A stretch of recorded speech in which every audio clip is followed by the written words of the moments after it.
Where did it go? There. Yeah. And it's just further. And every chair has different levers. We're ready to go. I wish they were standard. So we'll go ahead and call the meeting to order, folks. It's 4:02. Thank you for being here. I will start with the roll. Mike Cruz is present. Claire Edelman Heath.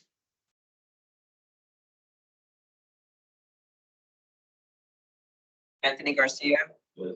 Claire Johnson. Present. Carla McCord. Present. Matt McGrath. Present. Chris Farrell. Here. Claire Edelman Heath. I'm present. Sorry, had a chuckle there. Thank you, no worries. Thanks, everybody. Moving forward to upcoming events, the standing announcement to please check Flagstaff 365 is the season for all kinds of things that are going on. So there's that reminder. And then moving forward, I think staff has got some announcements. Yeah, I think all the rest of the announcements or upcoming events kind of focuses on our X, which is 10 days long, and it starts on Friday, the 17th. Goes all the way through Memorial Weekend. I have, sent you the calendar. Go in, delve in. There are so many exciting projects, but the things that are connected with us are the things that are highlighted in 3, 4, 5, and 6. So there is a opening ideas night. You've got your VIP invitations to go the hour before as well. This is all free, but you have a code for the VIP event the hour before. But the really exciting is the multicultural park sculpture exhibition. The opening reception with the remarks by the mayor and other dignitaries is at 9 a.m. And then that's going to be the ribbon cutting. And then from 10 a.m. to noon is an open house. The artists will hang around and talk to you about their sculptures. And believe me, we're going through a lot of last minute things on the installation this week, but we'll all be ready, we promise. And then the Cheshire Slow Street asphalt art. Actually, we were very happily ordering Sherman-Williams paint today. But I have some handouts for you here because you are invited to paint on Saturday and be part of the art as well. Yeah, so these, but you can also you can come and watch too. So it's all good. And then last, but certainly not least, we're going to be celebrating the Coconino Scroll. And a bus is going to pick us up. Received your invitations to that as well at 8:45. We'll gather at 8:45. The bus will leave at 9. We'll get over there. There's going to be a hip historian on board to kind of entertain us as we drive to the airport, and then we'll get off. We'll take a tour of the piece. Pete Goldlust and Melanie Germond, the artist team, are going to be present with us that day. And then we're going to go for a little reception inside the airport terminal and have a few snacks, and then we'll board the bus and come back. Short and sweet. Oh, and there'll be giveaways, so you don't want to miss your giveaway. A surprise. All right, so those are our upcoming events. Thank you. Is there any public participation? I received word of none, correct? I did not receive any either, Chair. Okay, thank you. So moving forward, we'll get to the minutes. Did everybody have an opportunity to look at the April minutes? And are there any comments about them? And if not, I'll entertain a motion to approve the mess of minute. So moved. Thank you. Is there a second? Thank you. It's been moved and seconded to approve the April minutes as submitted. All in favor, say aye. Aye. Aye. Aye. Anyone opposed? Anyone abstain? The motion carries and the minutes are approved. Thank you. And so announcements. Okay, so the first announcement is we are making progress on the collections, beautifications, and public art project administrator position. The interviews were held on April 18th. That was after our last meeting. Actually, all 3 applicants were very impressive. And we actually, all three were approved for the higher list. But the offer was made to the top applicant and it's all in that HR maze process, but we think it's gonna emerge soon, like any day now. So that's where we are with that. But also we really are just pleased to announce the promotion of Craig Zanetko. I know he has spoken about it to a few of you. Maybe it was mentioned at the last meeting, but we really do want to recognize Craig. He is going to be the economic development administrator, and that whole program has been reorganized. I'm announcing Craig's promotion. So he didn't make it in time. But we are, we know we're missing, just a valuable colleague in our meetings here, but this is something that with the next announcement that I'll go into is like, we're gonna keep working with Craig in different ways and have fruitful partnerships with him. But Craig, do you want to say anything? This has been, it's been really nice, being a part of this program, being the recording secretary for the Beautification and Public Art Commission. I've been doing it. It was part of my responsibility when I started in 2015. Then I went to the airport for a couple of years, and when I came back, I took it back on, and it's fun just knowing what's going on, when you see something new. And why is that wrapped like that? Well, hey, let me tell you, So, and I appreciate all the support from all of you. We need instructions for the technology. Absolutely. So even if we get somebody hired for my role, minimum June, maybe even July, I'll still be back and I'll be training a new person, so. Especially on this little baby. Can't get rid of me now. All of it, the echo.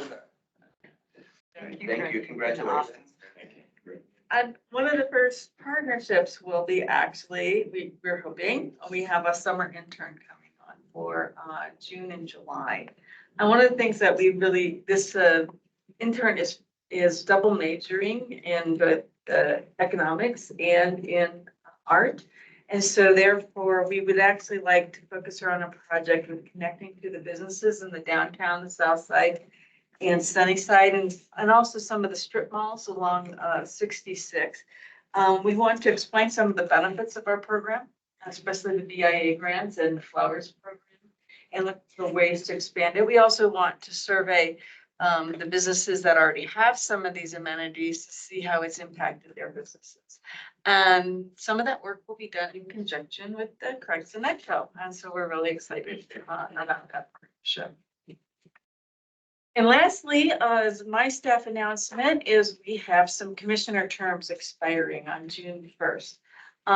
Council is set to make appointments on June 4th. And if that date can't be met, it'll be June 18th, but it will be June. They like to have, council appreciates having more choices than positions open.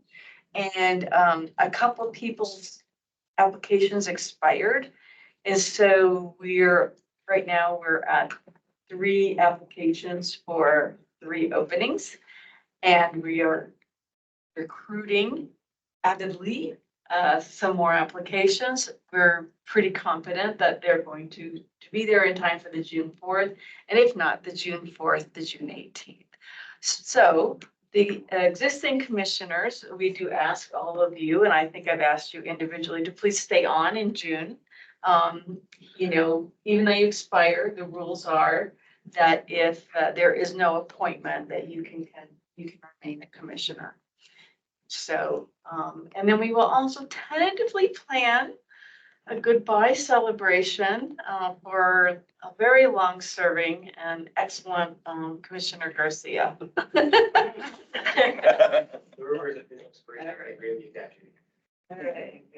That ends my. Which are the other 2 that are expiring? The other 2 are Carla and, Commissioner McCord and Commissioner McGrath. They have both reapplied.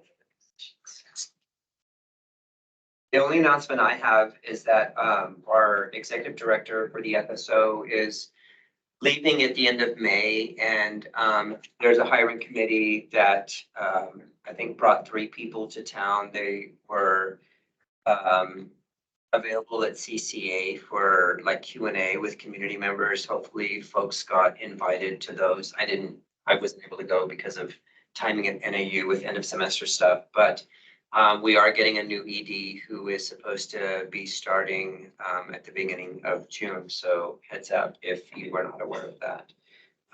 That was my announcement. Vice Chair, do you have any announcements?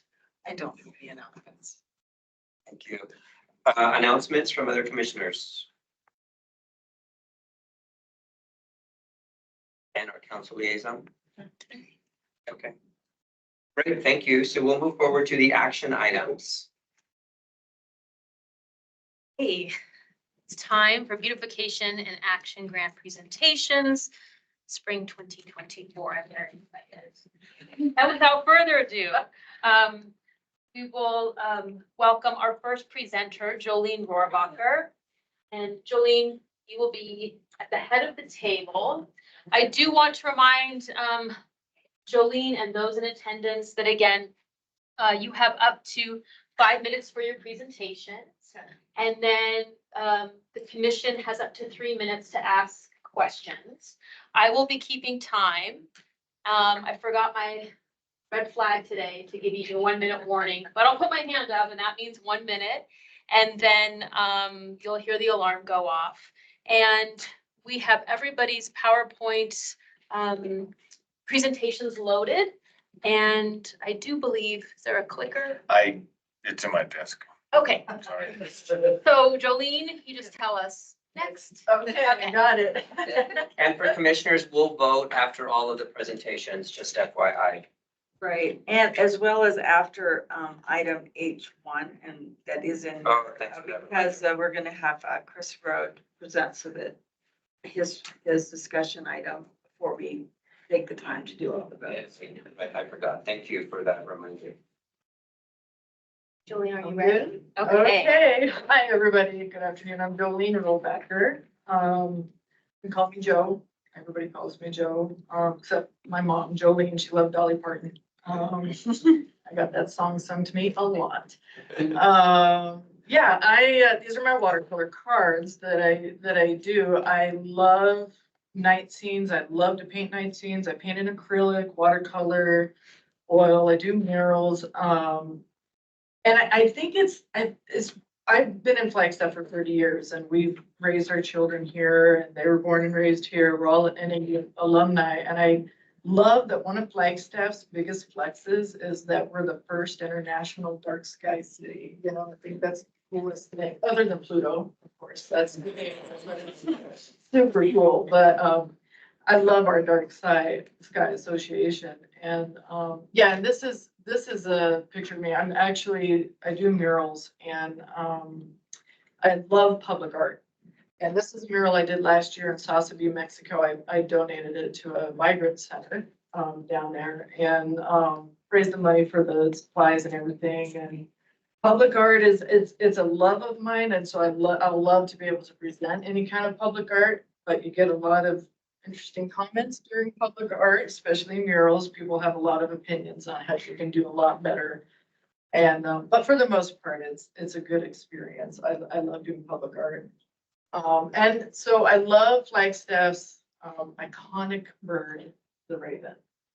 We have ravens all over Flagstaff. I have friends who talk about how ravens have bring them gifts and that kind of thing. I have cats, so that doesn't happen at my house. The ravens torment my cats and it's deserved. I love it. But I love to combine the night sky theme with the raven theme. And these are some cards and different paintings I do of acrylic as well with the ravens and the combination of the night sky.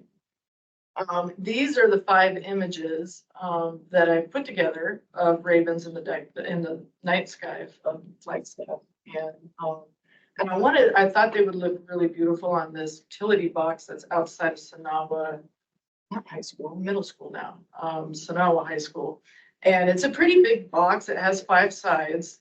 And I've been in touch with Jimmy from Film Tech, and he thinks that they would translate really well on this utility box, and he gave me a budget and everything for that. And I also talked to Brandon Helton of Sonawa Middle School. He's the vice principal there. And he loved it. He gave me his approval to have those images on the utility box that's outside school there. And the next slide shows that utility box that the ravens would go on. And I kind of love the idea that the students and the families going in and out of school will be able to see these ravens and the night sky and the bright blue and the stars. I think it's really iconic, the Flagstaff.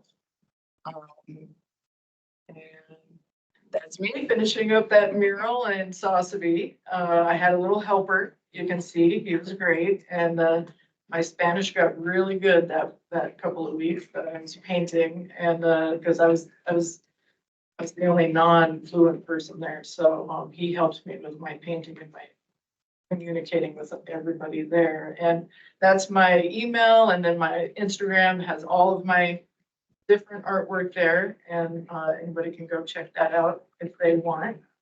And yeah, thank you so much for your time. I don't want to take up too much of your time since you might have some questions. And thank you so much. I appreciate it. Thank you. Thank you. Questions? Commissioners? Yes. You might not know the answer to this. First of all, those look beautiful. Thank you very much. Thank Oh, those you. are amazing. Thank you so much. We're putting it up, you're at the proposed location for this is up front of Sonawa Middle School. Yes, it's all over. Which is mostly trafficked during the day and Right. the art seems geared towards night. Yes, yeah, well, and I appreciate the, I just love painting night scenes, but I thought the contrast actually would be pretty nice to have a dynamic night scene set against it. And I love doing night scenes. My acrylics are more like neon sign paintings, but for the watercolors, I love the animals and landscapes.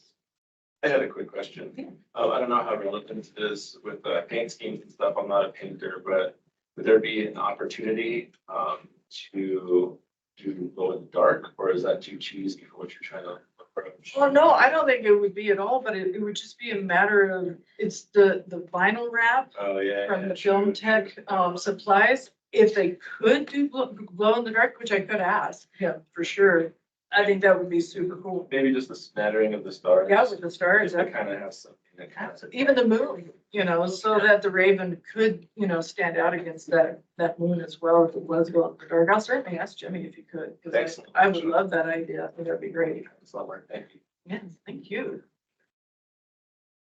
So honored that I get to sit with all these artists and all of you guys. Thank you for the time for artists.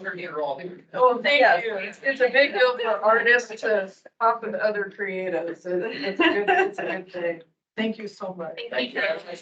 Can you wait just a second? Claire, do you have a comment or question? Yeah, I just wanted to confirm. So this would be a vinyl wrap, is that right? Yes. Okay, all right. That was my only question. Thank you. Thank you. And am I supposed to leave or do I stay? I don't know how this works. Either way, You're allowed to stay, Okay.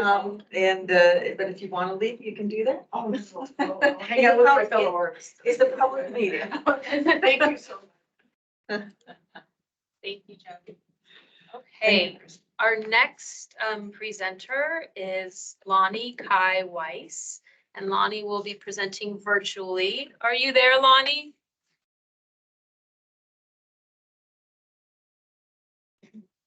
Oh, here we go. Can you hear me now?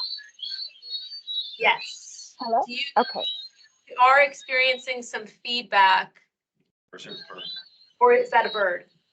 I am in the rainforest. Let me try to go to One of Joe's crows.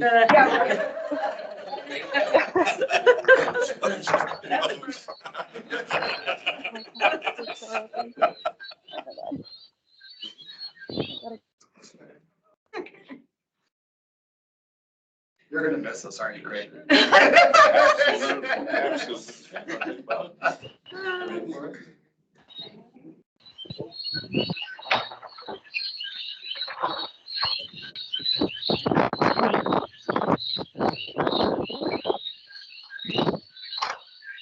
I think we can handle the I think bird. we can- Yeah, the bird is nice. The bird is nice. Just go ahead. Is that any better in here or no? No, That's you're fine. you're okay, Lonnie. Can you hear us?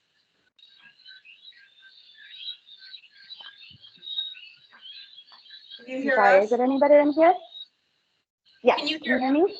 Yes, and just, we can hear you, Lonnie, and just a reminder, when you want to advance the presentation, if you're able to see it, just tell Craig next. Okay, great. Okay. Okay. And you So, make- and I can just leave my video off, correct? And you guys can just listen to my voice. That's okay? Yes. Okay, great. Cool. Well, hello, everyone. My name is Lonnie. I'm a Flagstaff local. I was raised here. I went to Pine Forest and Flagstaff Arts and Leadership Academy and a little bit Coconino Community College. And I'm really excited to be presenting this grant to you all in hopes of bringing some of my work and love of Flagstaff to my community. So next, yeah, thank you.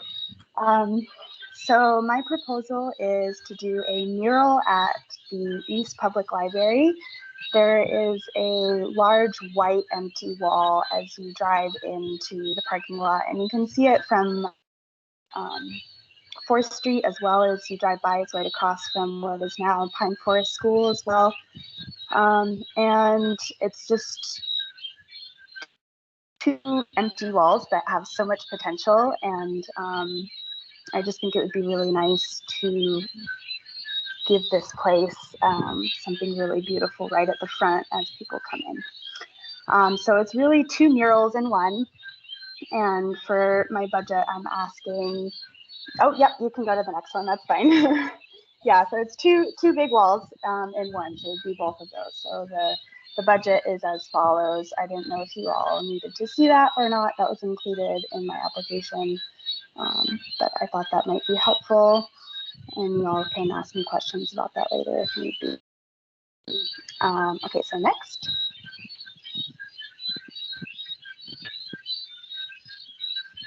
Awesome. So I am proposing a design. I currently have the permission. So the building itself is owned by Coconino Community College, but is rented out by Flagstaff Public Library. So I have gotten the permission of Coconino Community College to do a mural on the outside of the building.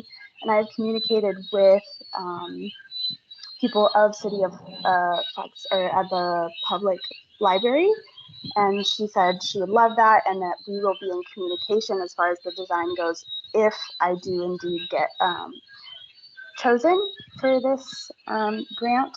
But so my proposed design, I just did a quick little sketch for you all just to give the general idea of where I was headed with it. And I chose kind of a younger girl. I was thinking of Indigenous descent because I think that would be beautiful just for the locals and Native Americans to have themselves represented in this town.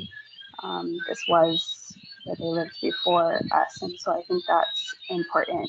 I also would like to represent just like local fauna, animals. I was thinking elk, also raven, because it is just such an iconic image of Flagstaff, and maybe some squirrels or and I do specialize in kind of like sacred geometry and very bright and beautiful colors. So just like a very rich sunset in the background. And then also pointing to, we have a book and a quill and a paintbrush down at the bottom. And I think that's, for me, pointing to just the power of learning, reading, writing, and art and expression, and all things that this library makes us a community here in Flagstaff. And I think just kind of enriching the exterior of this building with that image will really lift up the space.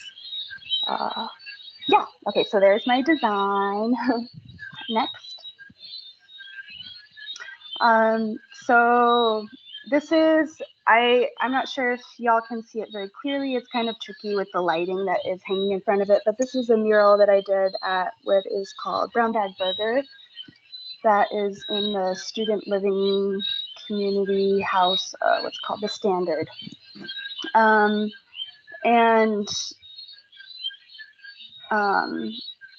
it's just kind of an example of some of the work that I've done, and look forward to creating more of. I mean, for me, art is very sacred and can bring our consciousness into new places. And I really hope to inspire with my work and to bring something really beautiful into people's days. And this location is surrounded by schools and families and neighborhoods.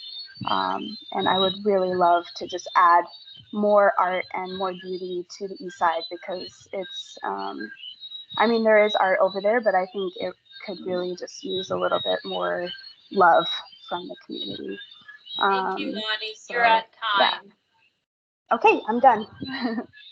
Well timed, well timed. Thank you. Any questions or comments from the commission? I did have a comment, Bonnie. I think it's really interesting what you're doing with your sky layouts. The whole geometry deal is really catch my attention, and I like it. Also, I know it was just a sketch of what you're doing there, but I would prefer personally kind of a distinction between Mount Eldon and the peaks, and I'm sure you're planning on doing that because it kind of just looks like one weird run on M or something behind her. Mm-hmm. That's it. Great, cool. Thank you. Any other questions or comments, folks? Looks great. Thank you for your time. Yeah. Okay. Thank you, Lonnie. Thank you, Lonnie. Nice work. Bye.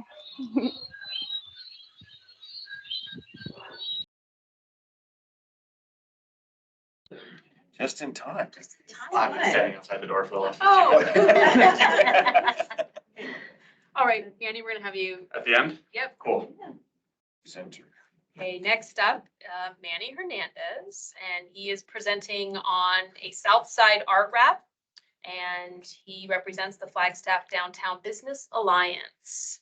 And so Manny, whenever you want the slides to advance, just say next and Craig will advance the slide for you. All right. And just a reminder, you have up to 5 minutes for your presentation, and then BPAC will have up to 3 minutes for a Q&A. Awesome. And let me set my alarm. Okay, you can start. All right, so as Chris had mentioned, my name is Manny. I'm with the Downtown Business Alliance. A little bit about what we do is we're responsible for the vibrancy of downtown, making sure it stays beautiful, and doing these grants. We've been doing this for multiple years. One thing we've done was, for example, last year we did the LaRue Alley Art Box installation. So if you've seen that, that is part of what we do. This year, what I'm proposing is another art wrap, but in the south side of downtown. You can go to the next slide.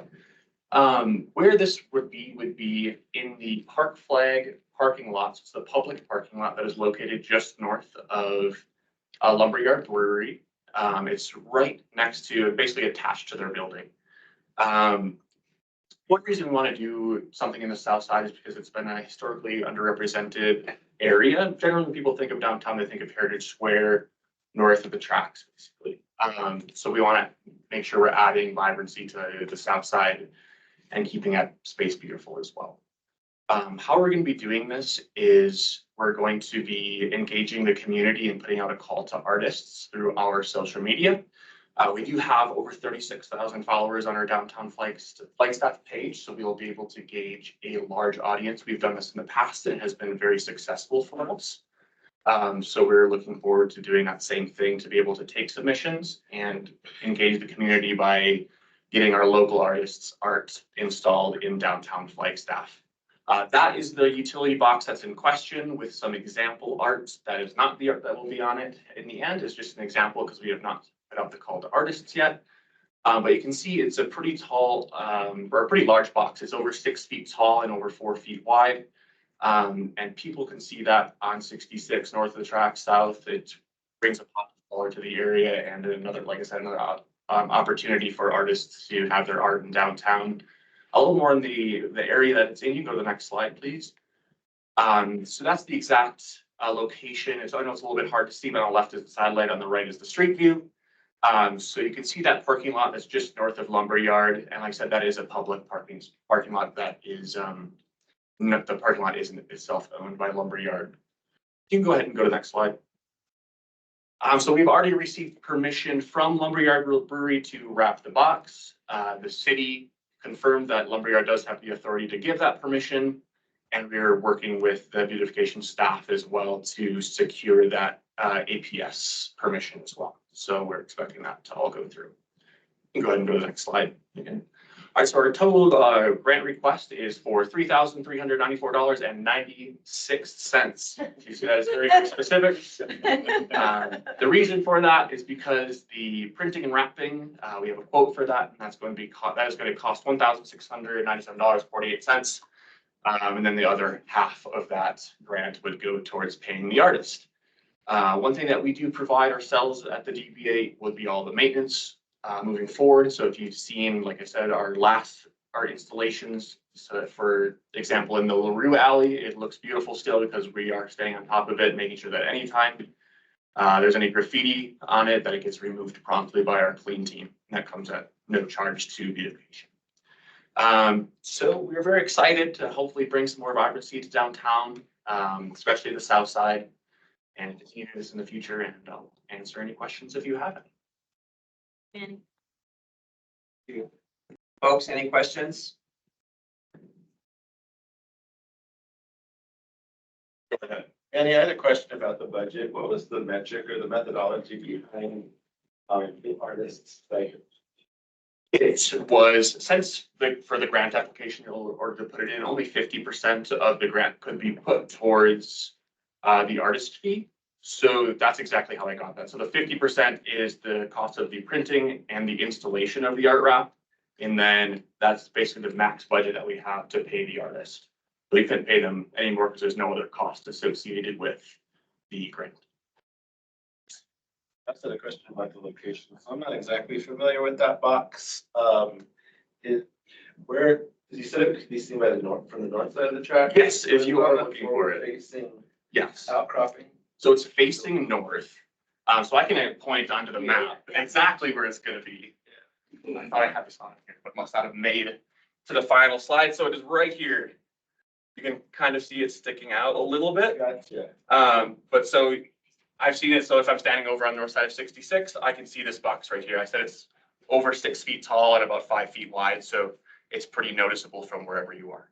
Thank you for answering that question. I really do appreciate what you guys are doing with this. It's a little bit more creative than simply hiring an artist and putting something that you want up, but having an interaction with the public is like an extension or another arm of the city doing what we do, or doing what we do. Yeah, it should be a fun process. And one thing that I can touch on that I didn't touch on before is how we'll select it.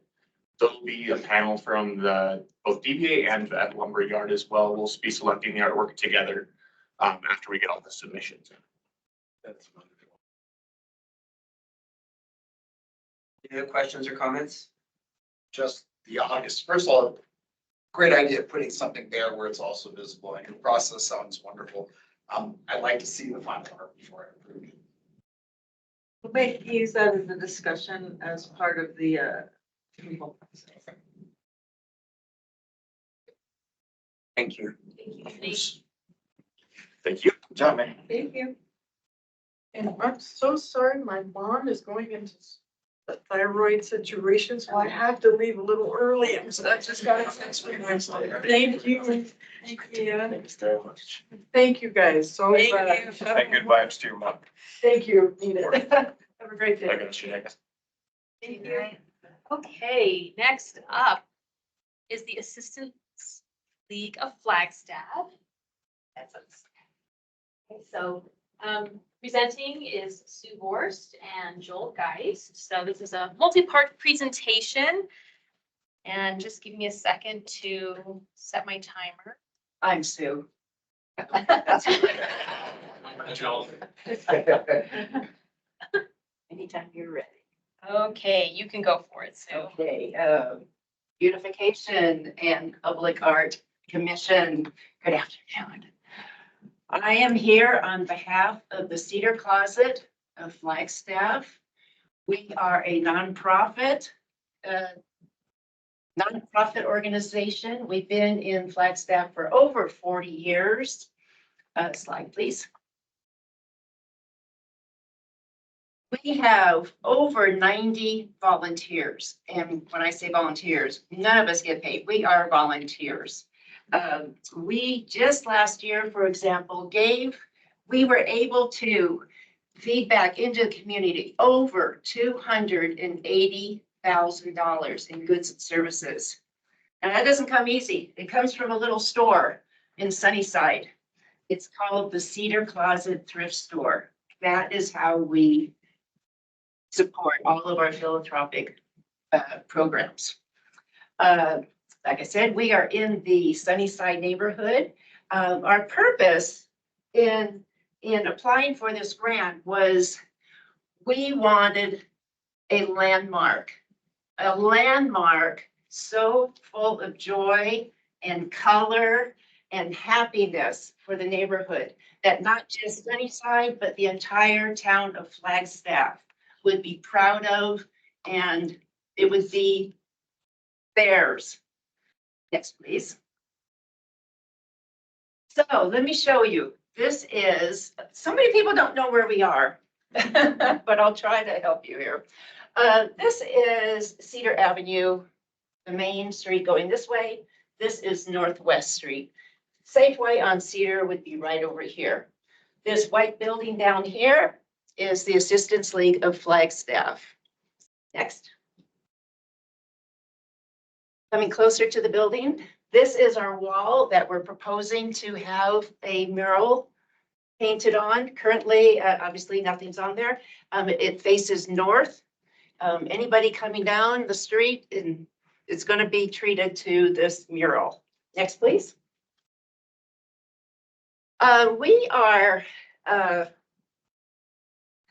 hoping to involve the community if we get this grant, and that we want to coordinate with our artists and to make a schedule of when our artist will be painting so that the community can be a part of this process from beginning to end.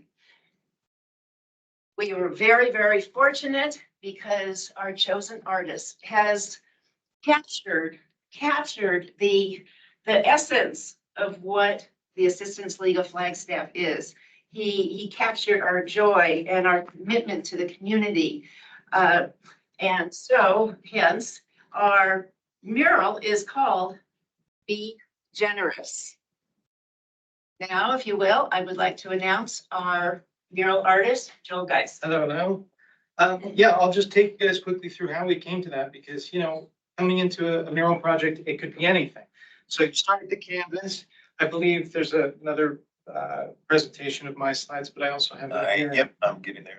And so yeah, the first step is just, you know, scouting the wall. And these pictures show basically just what you just saw from a distance. It's somewhat obstructed except for this area here. And then even as you get closer, there's kind of this tree that juts out because originally we had talked about doing kind of like a top-down design.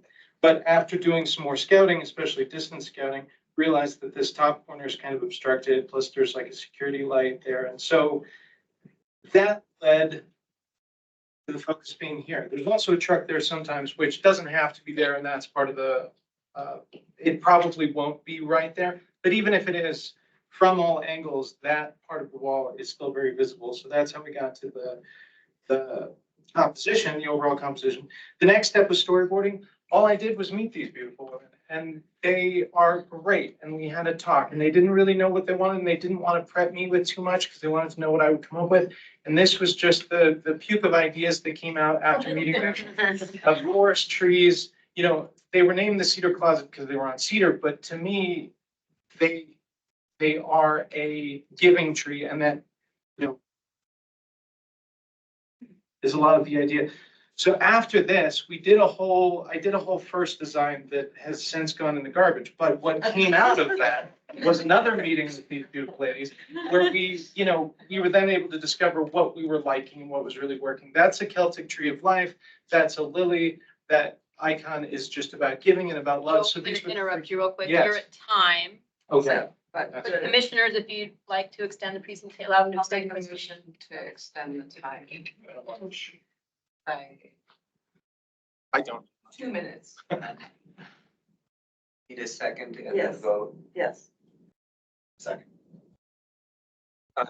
So it's been moved to provide the artist, moved and seconded to provide the artist with 2 extra minutes. All in favor, say aye. Aye. Aye. Aye. Motion carries. Thank you. Thank you. So after the first one, these were our 3 main icons that we came back to. Plus, in the interim, I was getting kind of obsessed with this nice little design, which is called the Flower of Life. So the Tree of Life and the Flower of Life became the combined concepts underlying what came out of that. And the next slide just shows some of the geometric work that I was doing just as a weird obsessed artist. But I got to this and realized that this would be the center of the mural. The next slide shows the progression of when I was actually now designing the tree out of this type of sacred geometry. The next slide is where the bee came into play, just because I started seeing it in this geometry. So I built it right out of the same geometry.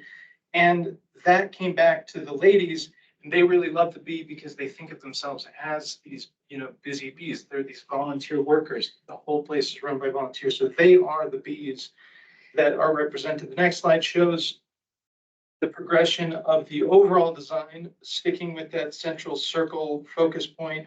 This is the golden spiral that I used to create the composition of the spiral shape to fill out more of the less seen.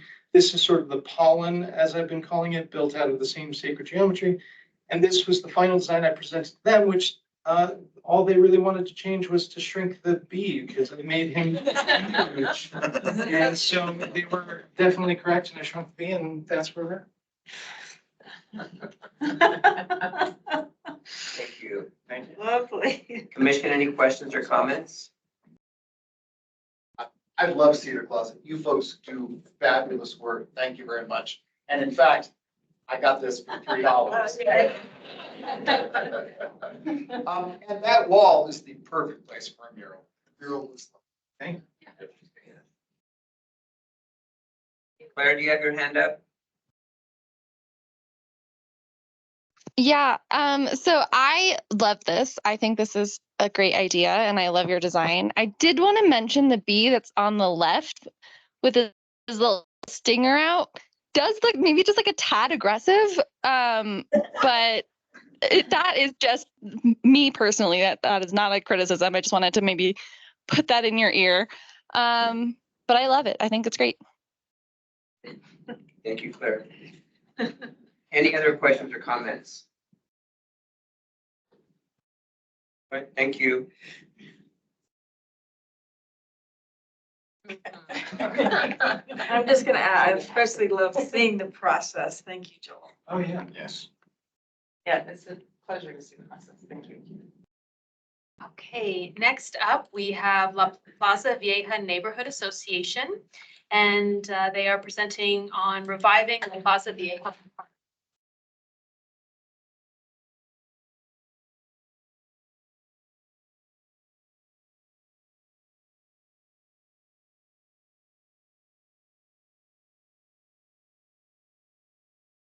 The Reviving La Plaza Vieja Park project protects and enhances the quality of life for Flagstaff's historically Mexican neighborhood as it faces rapid gentrification.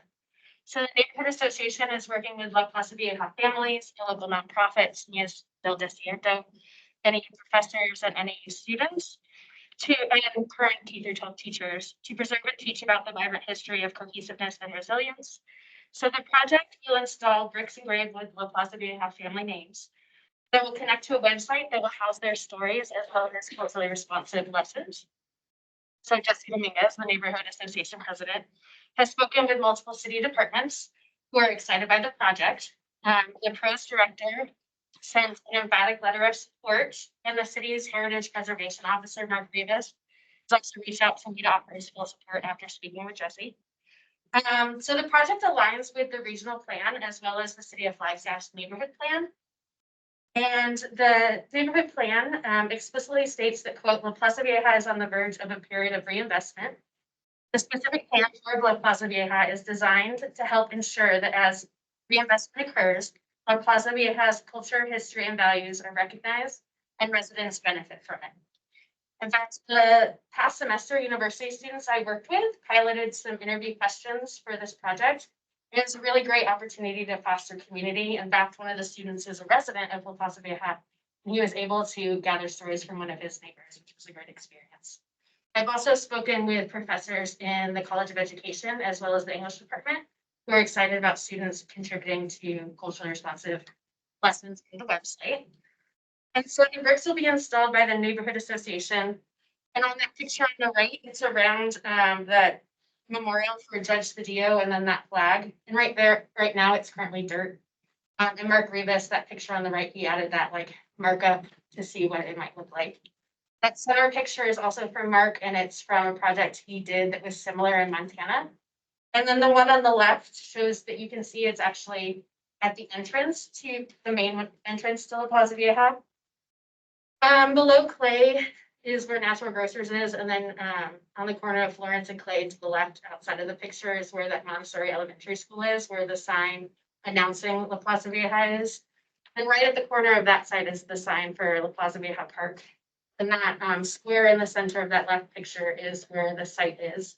And there is one bench right there near that dirt square.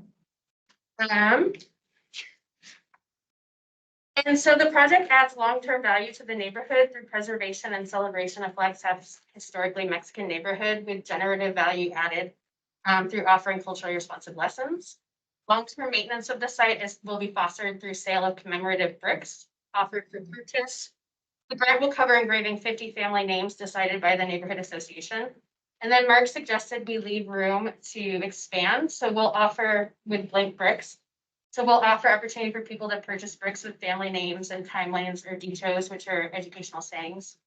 And as advised, we'll add $5 to the cost of the bricks, and the money will be used for long-term maintenance, which will be monitored by the neighborhood association. The website developer will be available for updates and improvements for at least 5 years. He's available for longer, but he'll also train the neighborhood association on how to update and upload videos and lesson plans, just so that it's not only in the knowledge of one person. So the cost for the grant are for the 100 bricks, sand as foundation under the bricks, 2 bags of landscape border, the cost for engraving 50 bricks, and the cost for building, designing, and maintenance of the website. And so compiling the first names will be from now till July, and then gathering the first round of stories until September, installing the engraved bricks in September. The first round of lesson development will be in the fall, September to December. Website building and completion will be September, October. And then the second round of story collection will be in the fall, October to December. And then the second round of lesson development will be January to March of 2025. And then timeline for subsequent years, yearly story collection from March to May, as well as October to December. Yearly lesson creation from July to September, and then December to February. The commemorative brick fundraising will be throughout the year, and then the installation of new engraved bricks will be this year. Thank you for your time and consideration, and we're happy to answer any questions. Thank you. Any questions or comments from folks? I have some questions about this one for sure. So first, I'm strongly in support of improvements to this park. I actually work on the border of La Plaza Vieja, and I go past this park at least 2 times a day.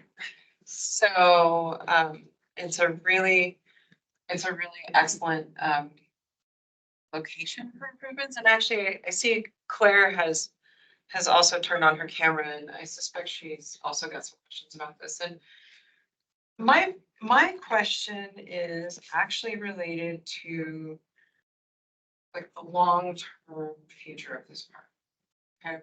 One of the things that we've run into as a commission is the issue with memorials and names on things. And what that does is it often creates a very permanent thing because then you have people who have a lot of investment in it. And a good example is the library. There's actually a memorial tree out front of the library that really drove almost like several revisions on the design of, if that's correct. I think it was a few revisions on the design of the new library plaza. And we did come to a really lovely solution, but there were some things that we couldn't consider because we couldn't move the tree. Because it had a lot of meaning to a few people. And what I worry about is the landscape in this park. It's not good enough for the neighborhood. It deserves more. You know, there's some very standard juniper bushes and some sad trees. It's really reminiscent of a really old-fashioned form of park landscape design. What's the question? Okay, well, I want to, right. So the question I have is, if you have the opportunity to do more with this park, what is the challenge going to be in terms of, you know, are those bricks permanent? Can we not move the bricks in the future? Can we not change the wall for the judge? Things like that, if we could give the park something better. You know what I'm saying? Like that's the question, is how permanent, if there was something better, like what's the feeling? And I don't know how many of you, I'm Jesse Dominguez, born and raised in Flagstaff. My mother's house was at 324 West Tucson. I live at 510 West Tombstone. So I'm like, permanent. Anyways, the history of that little park has always been uphill. I mean, we even had a controversy with pros of a tree that was snagging the flag. And they wanted to remove the flagpole. I said, isn't it easier to remove the tree? The tree has got the flagpole's got a lot of meaning. There's a time capsule inside that monument to Judge Cedillo. So when that has to be, there's gonna be a time capsule of when we install that. The neighborhood bought the. We're at time for the questions.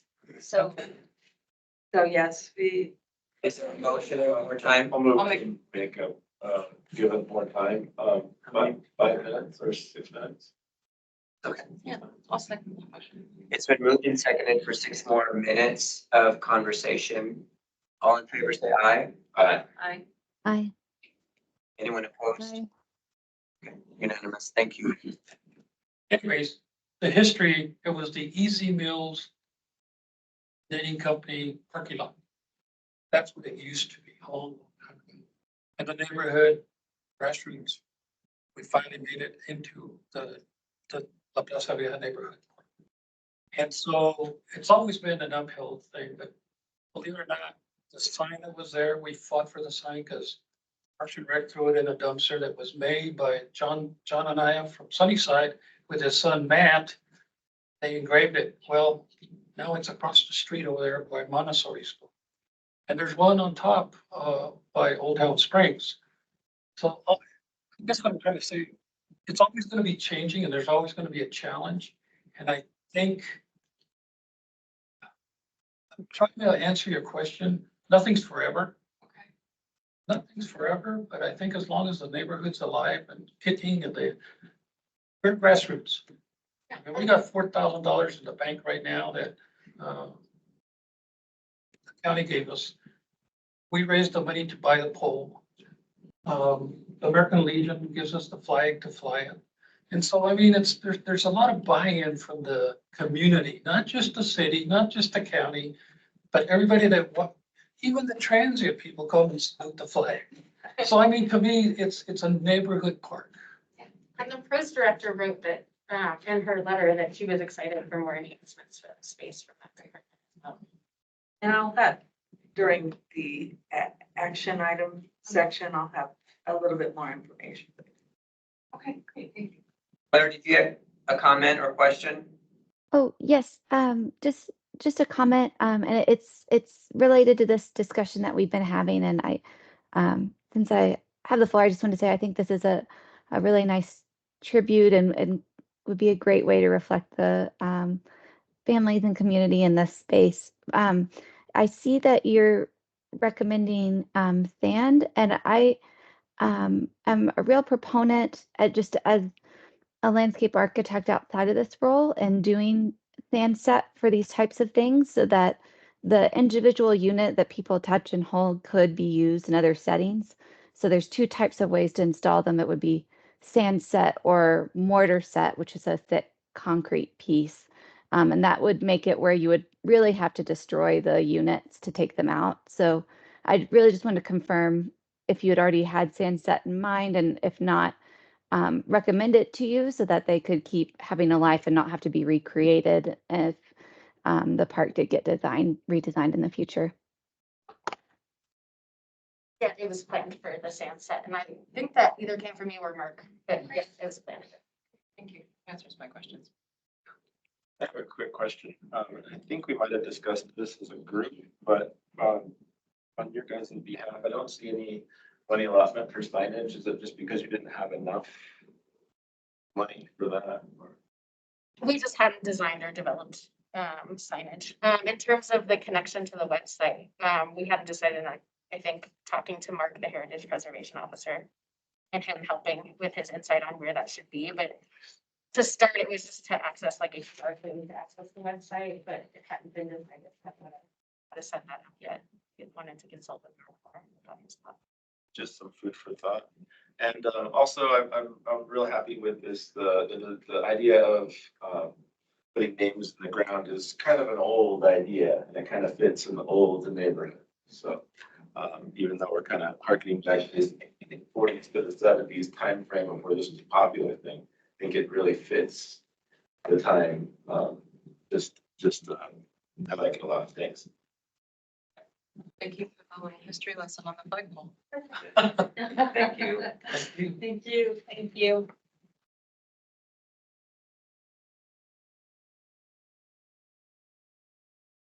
Thanks. Next up, we have community member Renee Redday, and she will be presenting on Sunnyside Labyrinth.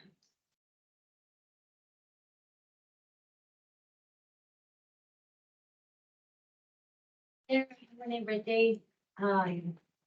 We can even go to the next slide already, just saying that I've been in Flagstaff for 25 years and bought a home from Housing Solutions of Northern Arizona in 2008. So there's my home, everybody. Out in front of it is a common area. So around it, there's about, I think, 10 to 11 units that go around this common area. Everyone has access into it. Originally there was like a toddler play space that was in there. And then over the years it deteriorated. So a couple of years ago it got torn down. Nothing's been put in that space since. So again, this is in the middle of, I don't know if you're all familiar with Sunnyside, but over by like Estrella's Laundromat, there's a housing area that is in that neighborhood, in that block. And so that's where this installment would go. To give you, we can go to the next slide. So there is a little, that is my driveway. It's a longer driveway.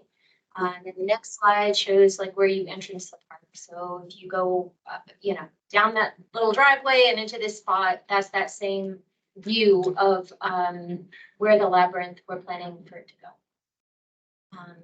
The next slide. So this is an online image. This may or may not look exactly like this, but an artist friend, it is also a landscaper as well, has been working with a landscape company for a while. So he's going to try to get some materials, and he does have designs in his idea. He hasn't invested too much time in it yet, not knowing whether the funds for the grant will come. But the funds that we asked for was to build a labyrinth as a common space.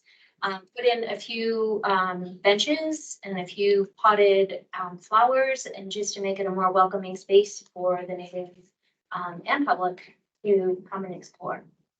And I think the last thing that I just put in for how the budget would be used, removing some of the bushes and to clear the space, put in a weed barrier, sand stakes, surveying strings, and pavers to set up the design work, some stone and some pavers and gravel for the labyrinth.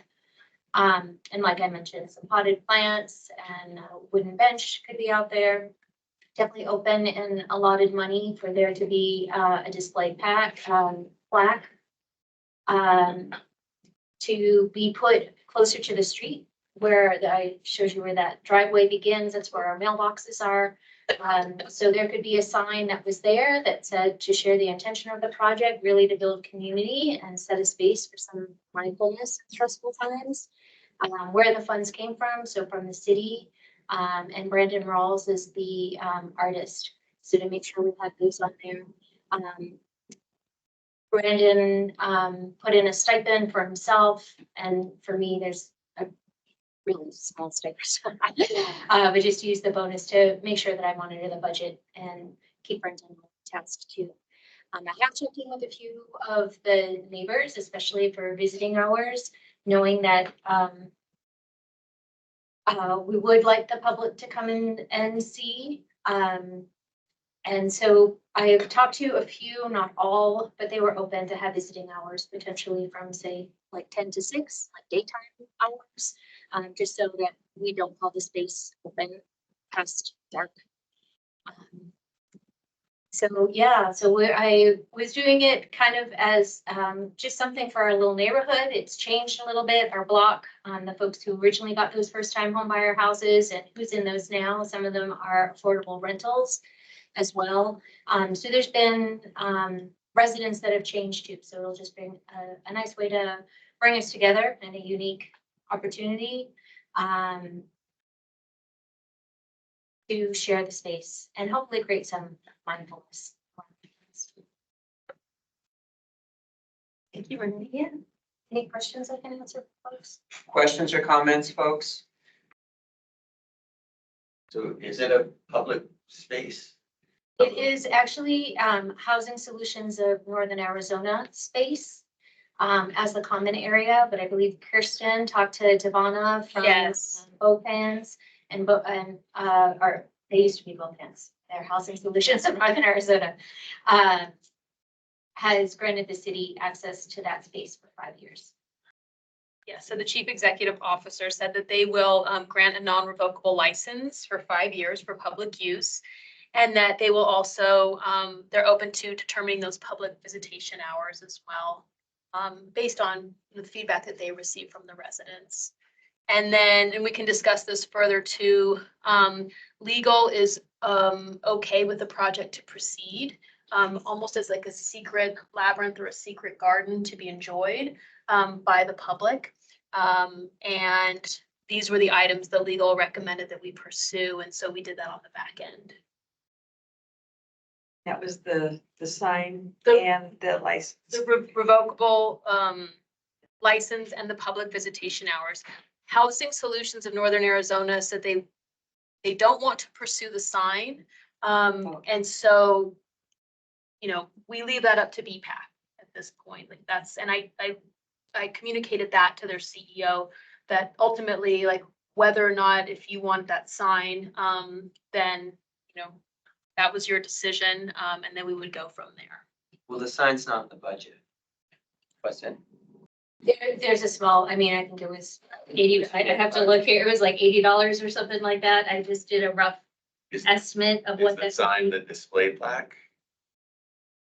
No, just to be something. A sign saying secret garden. Right. Okay. I'm also working with engineering to explore the feasibility and the possibility of putting something that marks the location or the entrance on a curb. But there really isn't there's not a curb directly in front of that driveway. It's off to the side. And so they are, I forgot who I'm speaking to, but anyway, someone in traffic or engineering is finding out if that's a possibility as well. It's something they haven't done before, but they're open to it.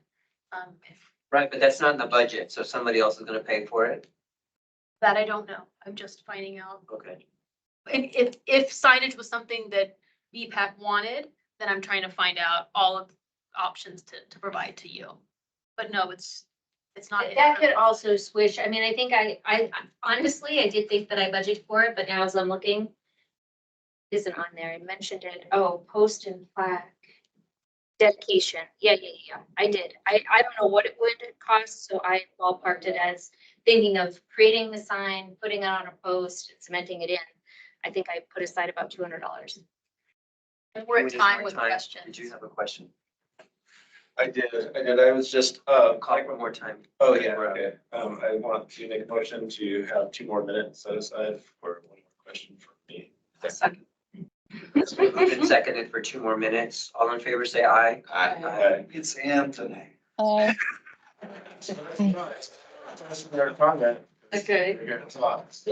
Anyways, there's only one access point. Yes. That's from the outside. And this is. Well, well, one access from the street, but each of those houses that are around the area all have a gate that enters into it. So each of the houses, yeah, But yeah, the street but is general the public, driveway. yeah. And this isn't a land trust. I guess this is for staff. This isn't a city-owned land trust. This is owned by another entity. Okay, and then I guess the comment would be probably this will be discussed as, since it's on some, I don't know, to be honest with you. I'm thinking to myself, beautification action grants, we have tons of them that support the outside of the business that applied for them. So it's really no different in this situation, having the neighborhood there. But then you have some people who say, well, Anthony, are you trying to get all the projects and beautification on your block, you know, so you can have the nicest one out there? So those things will probably come in conversation too. Thank you. Thank you. Thank you, Renee.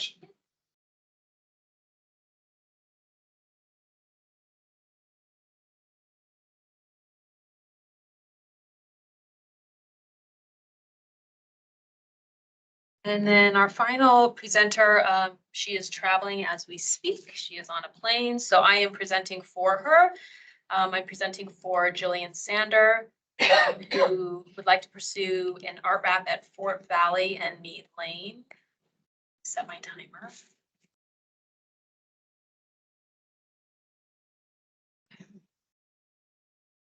All right. So this is a cabinet that artist Jillian Sander would like to wrap. She is a local artist, an illustrator, an educator, and she has an affinity for nature and an affinity for science, which you will see reflected in her artwork. This location is highly frequented. It's across from Fratelli Pizza. It's located on a very busy thoroughfare, obviously the Highway 180, but also there is a pedestrian/bike path that runs parallel along 180. And she chose this location because it is frequented by kids and families. And so she wants it to be an interactive art wrap. She wants children and families to recognize themselves doing the activities within the art wrap and feel even more of a deeper connection with Flagstaff. So this is the proposed artwork, and it's fun and a biology-based celebration dedicated to the community. So again, going back to the artist's interests in, hopefully I pronounce this right, mycology, which is the study of fungi. I went down the rabbit hole in preparing for this. So as you will see, there's lots of little mushroom species that are common to Arizona, but in particular to northern Arizona and to Flagstaff. So they're doing lots of super fun activities, which you will see highlighted here. And again, this goes back to the community of Flagstaff. We're a very invested group. We enjoy recreational activities. We enjoy the sciences. We enjoy learning. So all of this celebrates who we are as a community. Next. Back to this notion of this cabinet being interactive. So on the left-hand side, there will be a few labeled mushrooms, and these serve an educational purpose for children and families. So they can learn about a particular mushroom, what its name is, and then they can go into the larger piece of art and find and identify these particular mushrooms. So it's very similar to the game Where's Waldo? And the artist, of course, this artwork reflects a very lighthearted, cartoonish style. So we see the mushrooms playing in the park, they're chatting with neighbors, they're walking roly-polies instead of dogs, they're climbing and just essentially enjoying the landscape of Flagstaff. And here is the image in more detail and a mock-up, again, black and white on the left. Next. And this got pushed over. That was how it was given to us. But her fee is about $1,600, if I can see that properly. It's $824 for film tech to wrap, and then her artist fee would be that same price for a total budget of approximately $1,600. Gonna have an issue with that. Okay. Because the fee is more than 50% of the total budget. I thought it was just double, which was the same thing that we had in the other one, isn't it? No, I can't see. Oh, sorry. Oh, no. Oh, I see. Oh, the artist fee is $810. Okay, I thought you said. Oh, no, total I thought budget. you said it was $1,600. Total budget. No. My mistake, sorry. My mistake. Okay, any That's what I thought I heard you say. questions?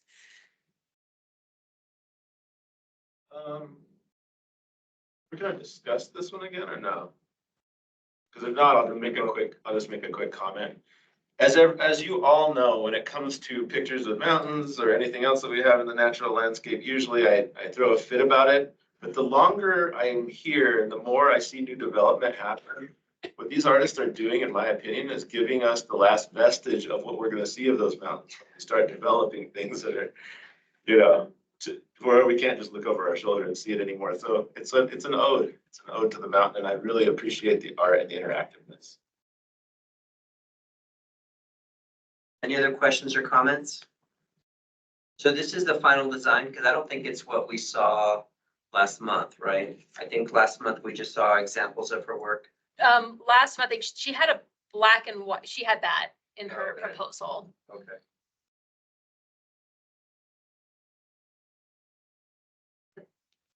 Claire, do you have your hand up? Yeah, is there like a particular reason that she chose these mushrooms that she communicated to you? Do you know?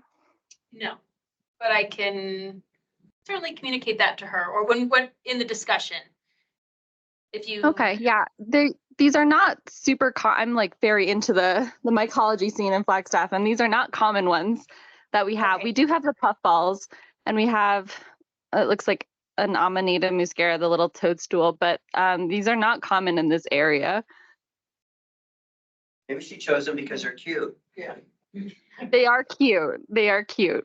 Yeah. We deal with really important stuff. Claire, can I ask you, you said they're not, I thought I heard at the very beginning of the presentation that they were common to Arizona, with some of them being common to northern Arizona. Is that a true statement by your understanding? No, I wouldn't say so. We have some like ones that are very, very common in this area. Lobsters are ones almost everybody knows about. Other than that, the Boletus barracy is specific to northern Arizona. We do have giant puffballs that are up on the peaks, but not in the Flagstaff area, certainly not further south than that. And then the Rocky Mountain I don't even know that guy. I've never seen one in Arizona though. I've seen those in the Rockies, but never in this area. And the lung oysters as well are not common here. Okay. So that they would be visitors, is what you're saying. Right. They would be visiting their Arizona relatives. Okay. Thank you. Claire. Thank you. Okay. And so just a reminder to the commission that we're going to vote after the next discussion item presentation. And And you guys are all welcome to stay, but, or you can, yeah, okay, or you can, depart, and we'll get on for you what happens later. It's all up to you. But we do have another item to get through first before the voting happens. Go ahead. Chris Road, this is going to be your. Chris, are you there?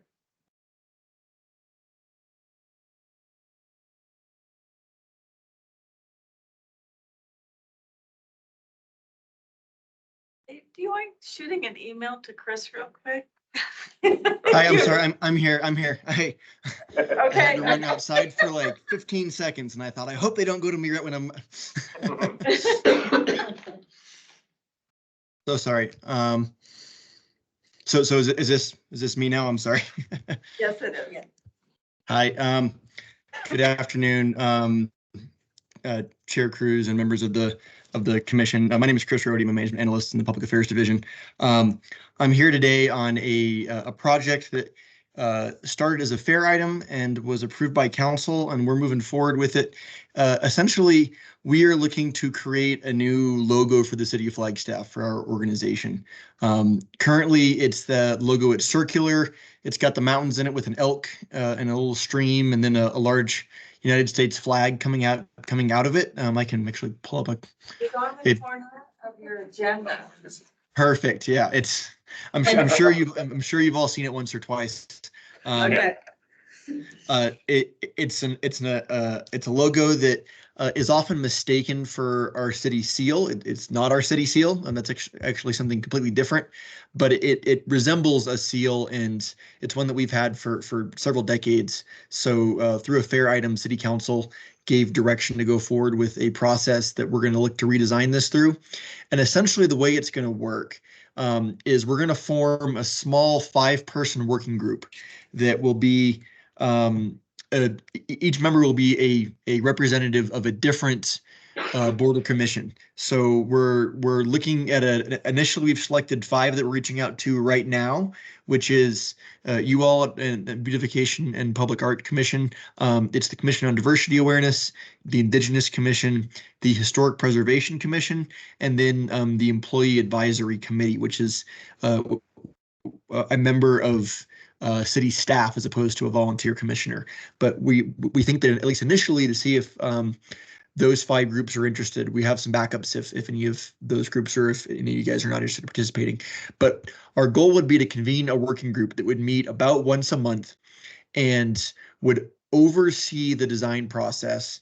It would not conduct the design process. The design would be done through the NAU Visual Design Lab, which is a program run by a professor, Patricia Murphy, and her students would be the ones actually doing the work to design this. We're just looking for a group to give them feedback, give them initial information on what we would like it to include or not include. And then as they go through the design process, say, oh, we like this, we don't like this, can we incorporate this? All those kind of things to steer them in the right direction, and to do that in a way that also allows for public comment and a voice of the citizens of Flagstaff. We decided that going with a fully open process would probably just be too many cooks in the kitchen, and we'd end up with what is it, a zebra or a giraffe, as they call it when you have a horse designed by committee. Too many things to be incorporated. So we tried to pare it down to a group that has expertise and representation in the community, but is also small enough that it can facilitate a project and help us deliver a really gorgeous and symbolic design at the end of the process. So that's kind of the background of the project. I guess the question is, would the Beautification and Public Arts Commission want to participate in this? And if you do, is one of the members of this commission interested in serving on this working group? We expect it to be about a year. They've told us they expect to have the design done after 2 semesters, so it'd be the fall and the spring semester, and then that working group would make a final recommendation to council for their final approval. And happy to take any questions or comments or conversation. That is my first question to you, Chris. So council ultimately is going to vote on the approval. Yes, council will have the final say. Our hope is that this commission, or this working group rather, is able to guide it and guide it in a really good direction and through a process that will be very palatable to council at the end of it. And then at the end, helps us deliver a really beautiful product that council will like. So we think we can do that. But yes, it will be council's final say at the end of it. Claire, do you have your hand up? Yeah, I was just gonna say I would be happy to do that. I would happy to be a volunteer for that if nobody else was. Claire. Anybody else interested? How often does this committee meet? Once a month. It And I assume the city has branding guidelines that you'll have that'll go into this process? We have some existing branding guidelines, yes. Part of the process will be to look at those and see which of those we want to keep, which of them we want to maybe do away with. The design lab has part of their offer, and frankly, they're doing this for free, which is nice of them. They've offered to do a whole new one if we would like, that incorporates new and old areas to it. So, oops, sorry, I think I hit my camera there. So part of the process will be over this summer. We'll look at all of our existing brand guidelines. We'll look at the things we want to include, and we'll give them some initial direction of what we're looking for. And then as the process plays out, we'll decide what things we want to keep, what we don't. So we have one now, and we'll look to keep some of it and probably get rid of some of it. And that'll be one of the responsibilities of this working group.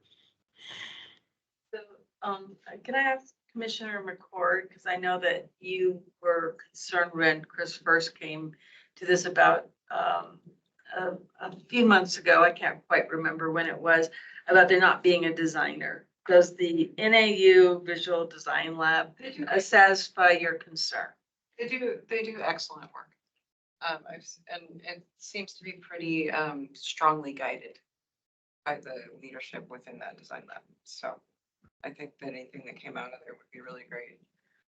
I have some concerns about the lack of public process. Well, I think this committee is deciding the public process. Yeah, as long as there's something in there, and it's mostly just a sort of a gunshot response to things that have not had public process recently that got people very worked up. So I think that it would be important to have some form of public process. And I also am curious if there is a way to engage council earlier and make them partners in this process to some degree. I don't know if that's legal or not. So that the first time they're reviewing it is not at a council meeting. Well, we've got our liaison here. Yeah. I mean, I like that idea. You know why I'm asking, because Yeah. it gets complicated. Right. And I can't make that decision. Right. But I think it's a great thought for sure. I'd like to see it before a council meeting. I think the first thing is, do we want a representative of BPAC on this working panel? And then I would like to know all the commissioners who are interested to put forward their names. I think it's appropriate, significantly appropriate, since we're the Beautification and Public Art Commission, to have a commissioner. And I second Claire Johnson, because she's been here her whole life. We don't have an action item, it's a discussion. I just said it. Okay. I'm not sure it has to be an action item. If you'd like it to be, it can be, but the working group itself it's an informal group, so it doesn't require to have minutes or agendas or a regularly set meeting. We're gonna work on all that as we go, and to the previous individual, I can't see names, so I'm sorry, I don't know who that was, but the working group would establish the way it wants to hear public feedback, and at what intervals. All that would be part of the discussion, and we can look at ways to put it in front of council as well, right? Periodically, we just don't want to have this be a recurring item that takes up their agenda too much. So who, I want to hear from all the commissioners about whether they think there should be a representative on this working group. I think Claire would be a great choice. So hats off to Claire. I would also be interested.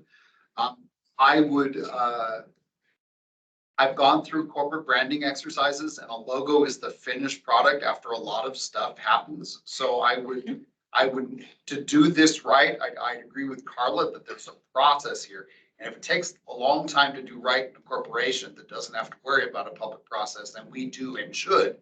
To do this right, I think takes a fair amount of time. And you want to do it right, and you want the public to have as much input as they can in a reasonable sense. You know, you don't want 1 million people and end up with your zebra or giraffe, but nonetheless, you want to have people have an opportunity to have that input and to go through that process right.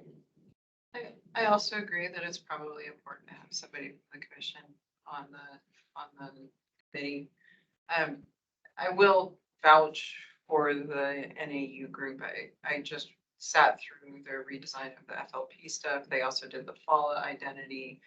If you go onto their website, they're very, very professional. They're very familiar with Flagstaff. This is not an interloper group coming in, and they know how to run a process with a lot of stakeholders. So it's not a group where, you know, it's one person working in a vacuum at all. So. Matt and Claire, you guys agree that we should have a person on this work group? I do. I'm apprehensive that there's so little structure to the whole process. And logo redesigns are almost always nightmares. And so signing PPAC up for, we are tacitly part of this when we don't know exactly what that looks like. That's one concern I have. I think technically, yes, we should have somebody there, but I am a little concerned about the complete lack of structure. And like, it'll take longer than a year. I mean, there's no way. Yeah. Chris, are you the one who's running this process? Yes, me and Heidi Hansen, the Economic Vitality Director, are the two that are taking the point on this. Okay. Claire? Claire, did you have a comment, question? Oh, I just wanted to concur. I think it would be important for someone from BPAC to be on it. Yes, absolutely. I think it's a good idea for us to be involved. All right, I've heard, you know, all your comments and the two commissioners who'd like to, be on board. I'd like to just have a couple of individual conversations with each of the commissioners and then, put forward a name to Chris. Okay? I just wanted to say something in closing. I'm not particularly thrilled with having NAU or any other ancillary design team, even though they have great work. I know the council already made this decision. I think it's just a point of preference for me to vocalize it. I would have liked to see something more akin to the Gandhi Dancer, the process that was done there, where the community just submitted their things, and then the community actually voted on those art projects by community members who have a passion for that. I've seen the work that they've done, and it looks modern. It looks, you know, trendy, I guess. It seems like logos do that every 10 or 15 years. They have like a trend kind of thing to them, and putting them in a place of institutional learning, they're going to promote that trend to continue, and possibly not actually reflect the authenticity that this town, as young as it is, really holds, and the history that it holds. Even in looking at the design, whoever decided that we didn't need that anymore. But I am optimistic, and I also agree with the vice chair that this group is has plenty faculty to get through the task and to do it well, to do what they're taught well, even though it'll be different than what I would kind of expect as a community process and a community project. And I fear that it's been done this way just to save the staff time here at the city. That's all. Thank you.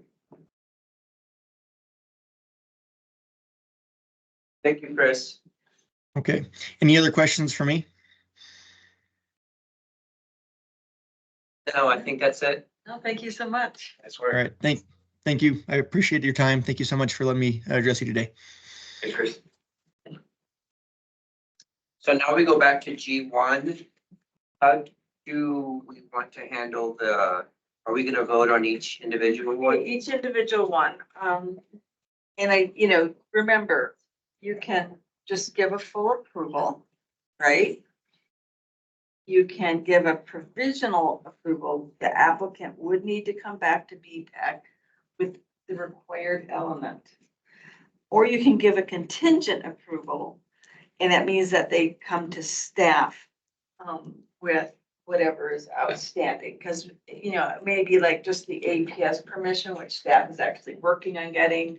So that would be more like in the realm of a contingent approval. There's just a technical piece that's needed.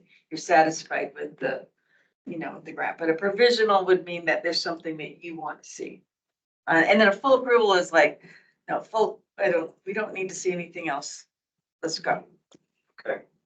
Full provisional or contingent, folks? Commissioner Johnson has her hand up, Chair. Claire, comment, question?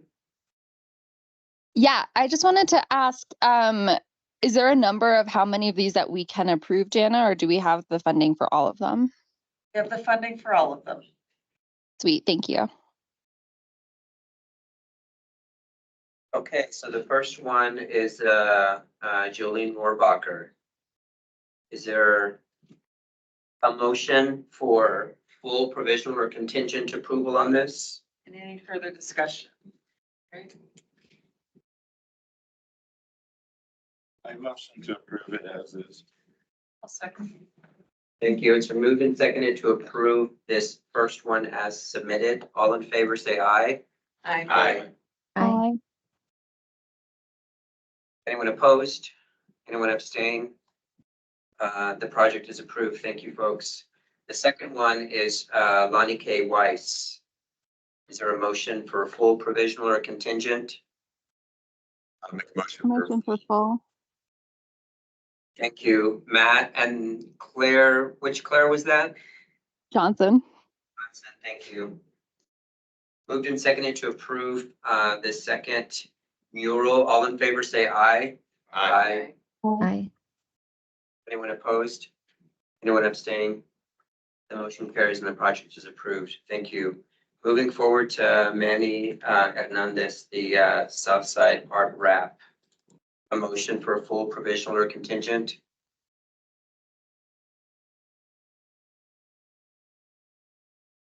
That was the That was. Yeah, contingent upon seeing the art. Yeah, that was number your.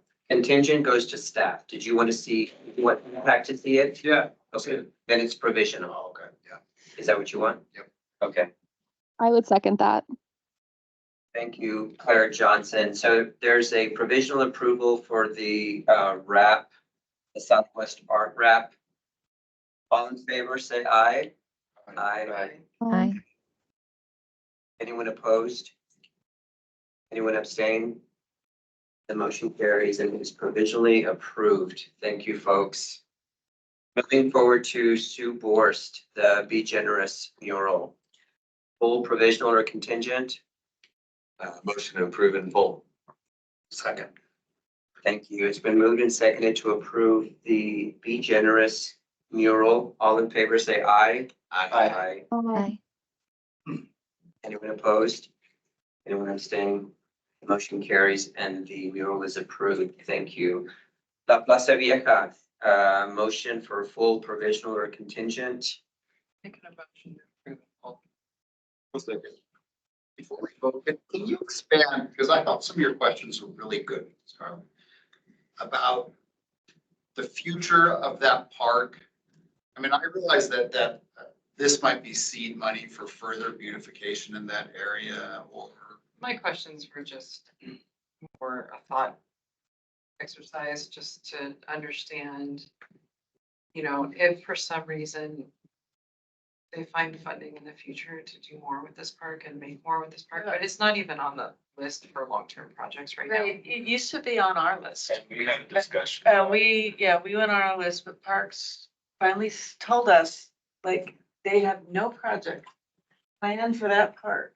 And there's an adjacent park that they put a lot of work into, and it's like right across the street. And this is like, they're not doing anything. And so we took it out at the last retreat out of our project. So actually this coming through and doing an improvement is something that, you know.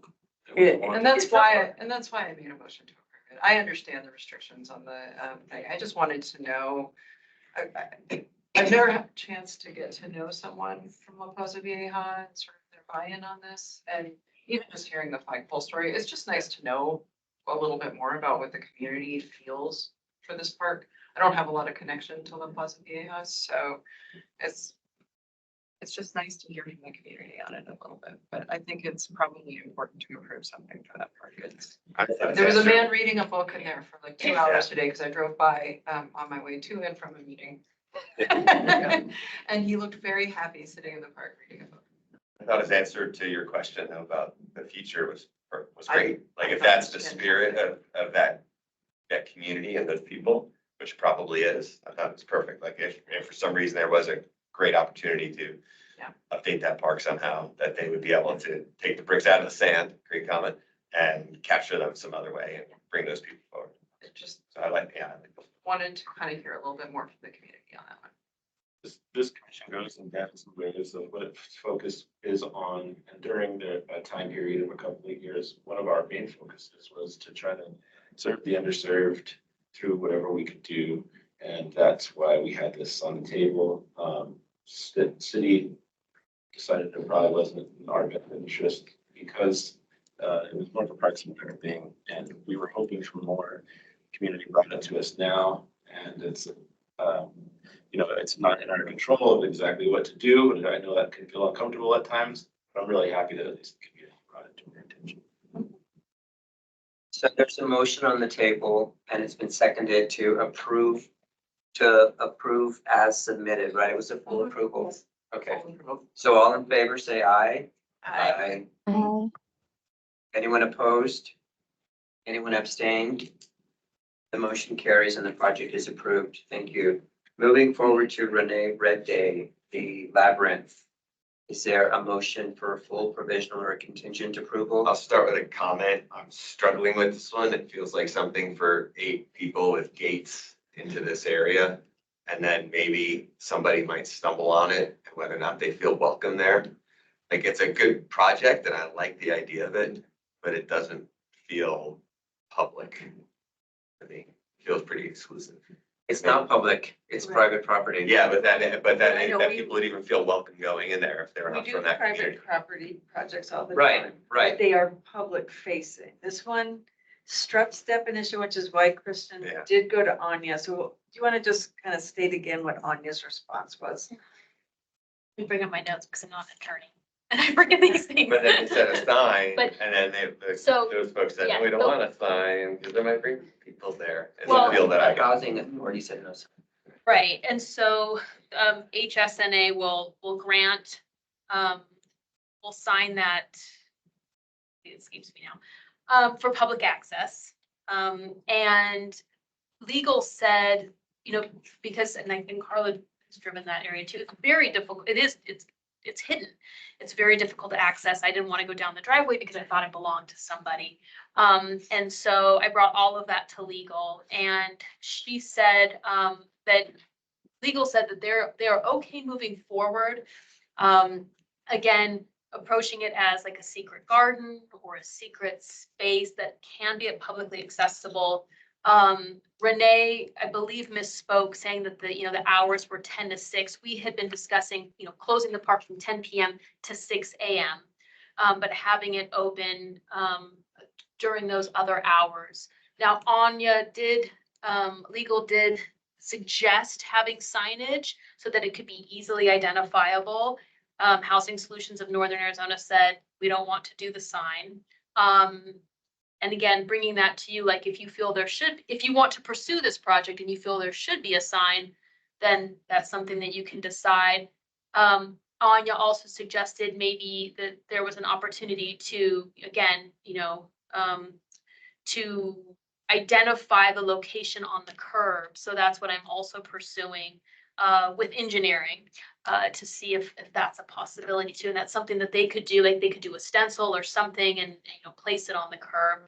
It would also be available when we it would also, the location would also be marked on our public art map when we redo that public art map. And then, of course, on the internet, when we, take our collections and upload them to Public Art Archive. If it's a sign on the curb and a car parks there, you're not gonna see the sign. Correct. I don't think that's a. I feel like if I was there as a public art map after it's updated and I was standing at the end of that person's driveway. Right. And there's a guy loaded with privilege who can walk wherever I want, I still wouldn't do it. Absolutely. And so. No, I that was still my super sentiment too, as I was driving around, like, I don't even want to drive my car down, Yeah. just. You wanna say something? Can I just add, I happen to be on the Housing Solutions Board, and so I happened to have a quick conversation with Devonna about this, and she said they're not opposed to a sign being there. There's not a place to put a sign, and they don't want to have to try to figure it out. So she's just like, I don't know where it would go. And I think they're not necessarily opposed. I hope you don't mind me just jumping in this little detail there, because I think it's they just couldn't figure out. She was like, I don't know where it would go to make it clear, and I just don't want to deal with it. And I think that's a conversation like that needs to be had with the residents, like, if we pursue the sign, where can we put it? So we can approve contingent that there's a sign if you wanted to, or you could just deny it. So I will make that motion to approve contingent on a sign or something more than the curb. That sounds like. And that might not be a bare possibility, they have not gone back. Something that lets people feel like they can go enjoy this Correct. space that. And Commissioner Johnson was funding. Yeah, because I mean, this is like, legal's shown us a pathway. And, I think the sign, shows us a pathway. It may or may not feel public enough to you guys. And contingent means it's just gonna go back to staff, not back to us. Is that okay with you? That's fine. Okay, Claire, did you have a comment? Yeah, I haven't been to this area, but it does sound like it's pretty inaccessible. And I mean, there's so many stories in the news about like you turn around in someone's driveway and like end up getting shot, So like I don't know. I wouldn't feel comfortable going down someone's driveway. And I feel like it's a stretch that this could be seen as a public installment for that reason, because that's on so many people's minds is like maybe this isn't even a safe place for me to go, even if there is a sign. Like maybe I'm misinterpreting the sign, or I don't know. I wouldn't go even if there was a sign. If it looked like a private residence, private property. So I'm not super excited about this as a project, even if it is legal. I don't know that it would be like a reasonable use of funds. Thank you. And just a reminder, we don't have to vote all in the same way, right? We're not a consensus, so you can vote however you want. Anthony, do you have something to say?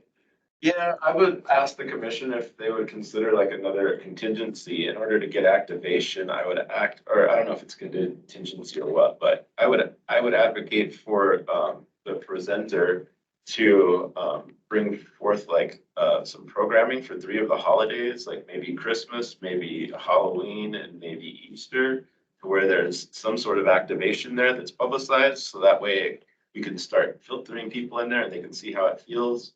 That's just an idea. I wanted to run it by the commission, and to Claire's point, I've been in that area, been inside that exact spot. And yes, you're right. It's in people's backyards and front yards and every other yard, but it's not on a city street. Thank you. Carla, did you have something to say? I had a couple of questions. I don't know. I mean, one question would be, would they be okay listing this space as a public park online? Like, I mean, from a. Well, we would do that. Well, right, but if we listed the space as a public thing and if they're okay with it, I've encountered a number of secret parks in places that I've lived. People are freaking delighted by them. Yeah. They love them. They discover them and it feels like this magic little thing. Like one of my favorite ones here in town actually is just that little park on the foots in Coconino. When you're riding and it's behind the house and it feels like somebody's garden and then you realize you're allowed to sit there. I've had so many picnics with my son there. It's a delight. And Yeah, but by virtue of BIA grant, it goes on the city website, right? So it will be publicized. Because Does the HOA know that? yeah, that would be a question That it- to ask. the- That it'll the be what? publicized. That it would be put on the public art map? Yes, they do. Okay. Yes, absolutely. Okay. Mhm. I mean, that, to me, if they're saying that they're okay with it being on a public art map, and if we could get a little piece of signage in, which I think is probably just wise, so that people wander into the right driveway. You know, not from a fear, I'm a little concerned because I've heard a lot of stories recently about people being afraid of Sunnyside that are pretty exaggerated. And so that, I've found that recently a little upsetting. And so, I don't know, I mean, if they say it's Okay, so okay. just to focus, so Matt made a motion contingent on signage, and it sounds to me I like will you're second this supporting that. motion. Okay, Yes. good. But Anthony also put forward a contingency of Would it have to be a separate activation. motion? Yeah, well, I mean, it could be part of the same motion, but it would need to be incorporated into the motion. Yeah. You're amending to add another contingency. And I was asking the commission how they felt about that. I think it puts too much weight on people who aren't prepared to create a job around having a little public space. And it's one thing to have someone come in, you know, one at a time, a handful at a time, but it's another thing to host a whole event in your front yard. You know what I mean? I mean, I think it's a nice idea, but it is private property and it is their front yard. So to call for a Halloween thing, I think while it sounds lovely, it might be overwhelming. Or if this commission ever wanted to host an event in the park and invite the public, they can do that. That would actually be lovely. I think it's food for thought. Thank you, guys. So it's been moved and seconded to approve the labyrinth in Sunnyside contingent upon signage clearly indicating that it is a public space. Did I get that right? Yes. All in favor, say aye. Aye. Aye. Anyone opposed? Opposed. Yeah, I am. Sorry. Thank you. Sorry. Anyone abstained? The motion carries. Can we hear 2 nays? Yes. Yeah, 2 nays. That's good. Claire Johnson.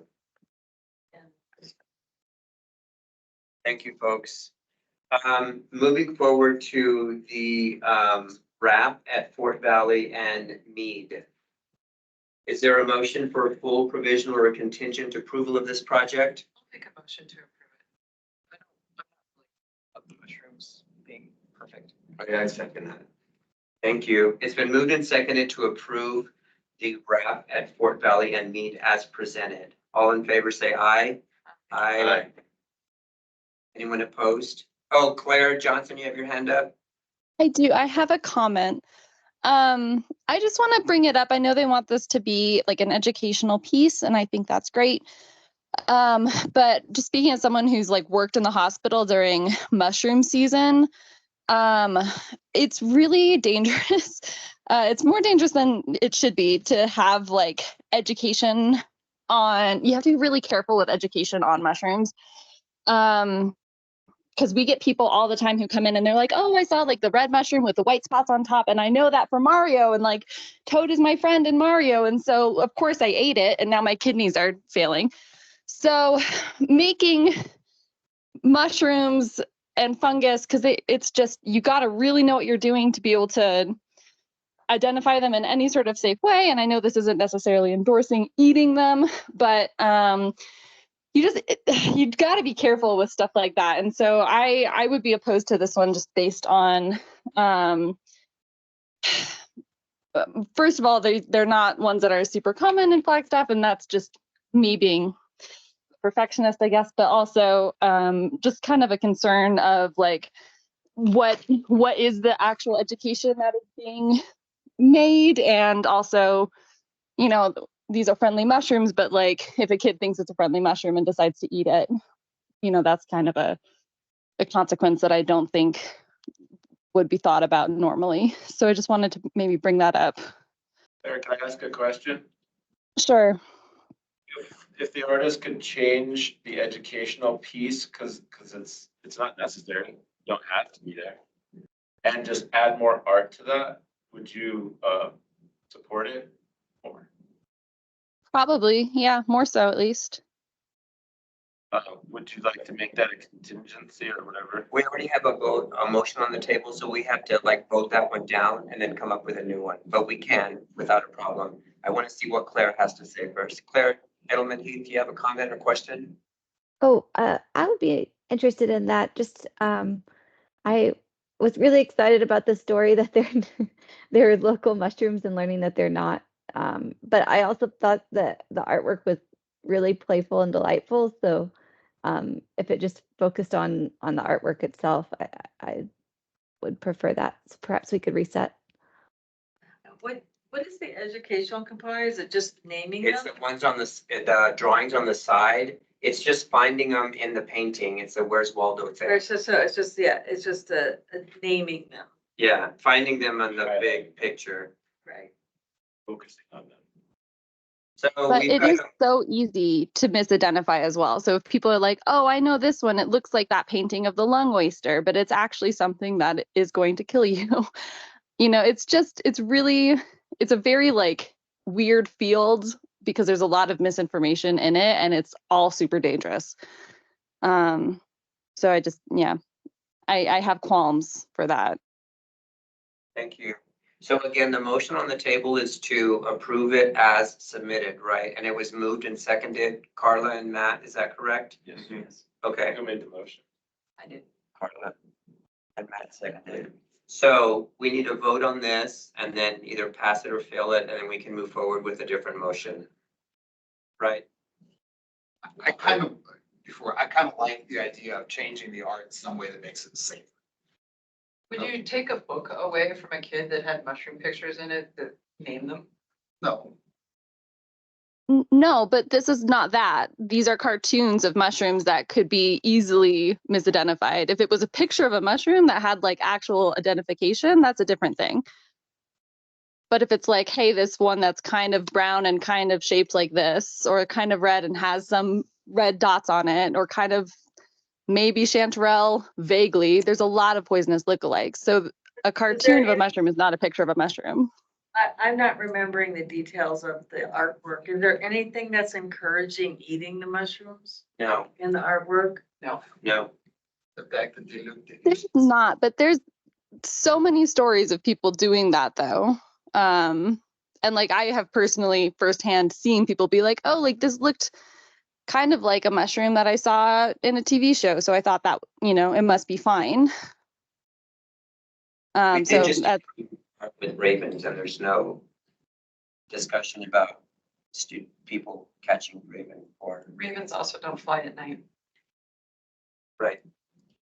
Okay, so back to the motion at hand. We can approve, deny, or abstain, right? So it's been moved and seconded to approve this art wrap at Fort Valley and Meade as presented. All in favor, say aye. Aye. I- Anyone opposed? I am.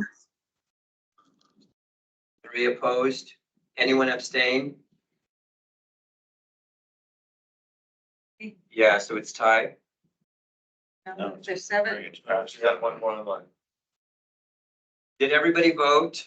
I got 3 opposed. Claire Edelman Heath, what was your vote?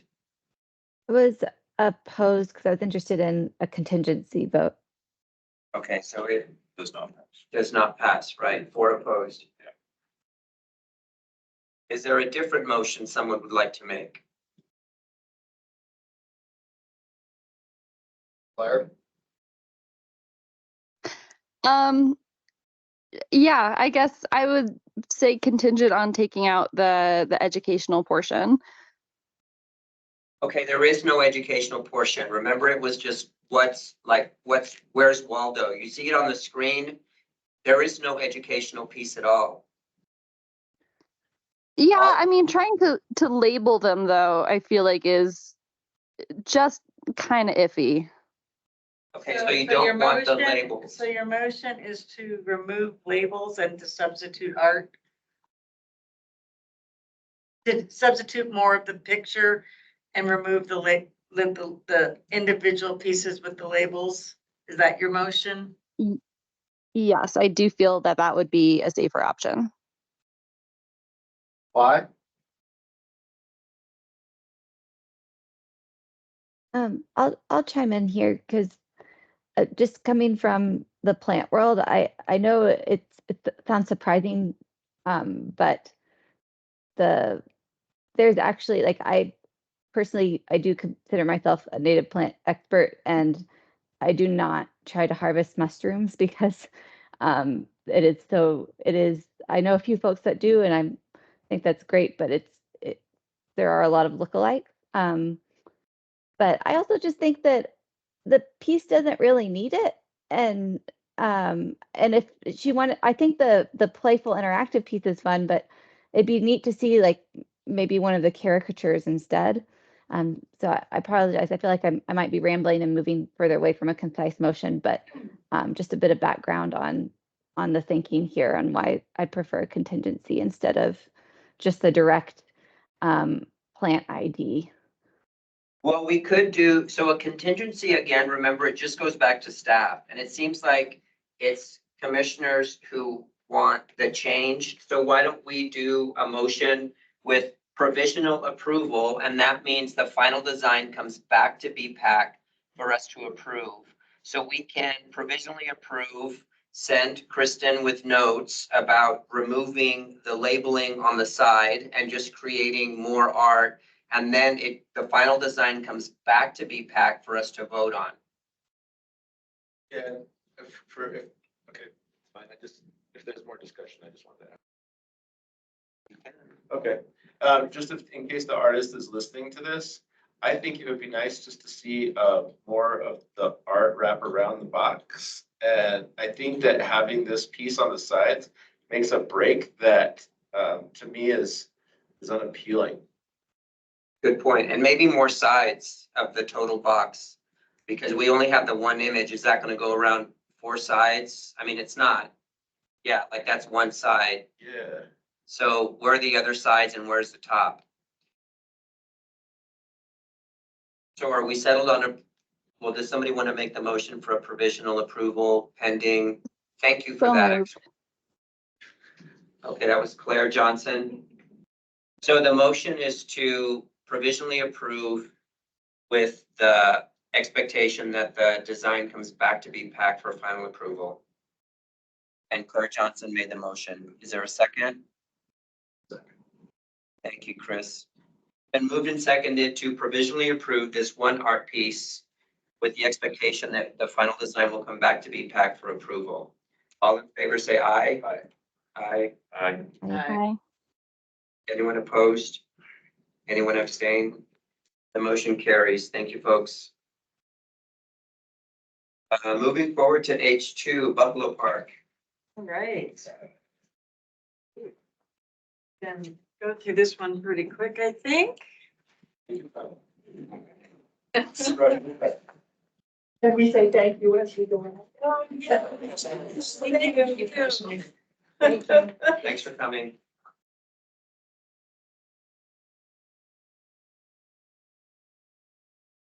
All right, the Buffalo Park enhancements, the water tower. Next. All right, so you might recall this slide just from last December. And this, we had this in our 5-year plan, and we had it in our 5-year plan for a number of years. And it was $345,000 project, but I talked to you about how, the parking lot was already done by Parks for a grant. Ralphie, the sculpture was already coated umpteen times and no further drive was on that one. The only thing left was the water tank, and the water department had really put a kibosh on a mural. And you would have to kind of surround the whole thing with metal design that was really big. Expense probably $345,000 because it's so big, wouldn't cover it. And how important was it compared to other projects? We kept the project, but we put it out in FY29. That's what happened. So not yet. Yeah. But a funny thing happened on the way to the forum. All right, now next. Yeah. So anyway, I actually was in a leadership meeting. The city's putting all of us through these leadership seminars, and I was with the head of the water department. We just on a whole bunch of things. We were in these little discussion groups together. We got to know each other. Didn't say anything to him about the water tank or anything. We just got to know him. So then there was a BIA grant you know, the Flagstaff Science, festival was interested in painting a mural on that water tank. And I just thought, yeah, I just met this guy, so why don't I just ask him again, like, can we really not paint that water tank? You know, and you know what? He said, yes, we can. But there's a twist to it. It has to have its maintenance painting first.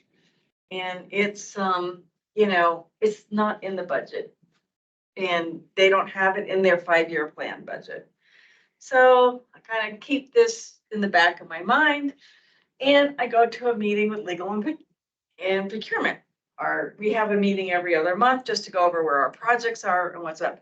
And so anyway, I'm kind of just mentioning this story.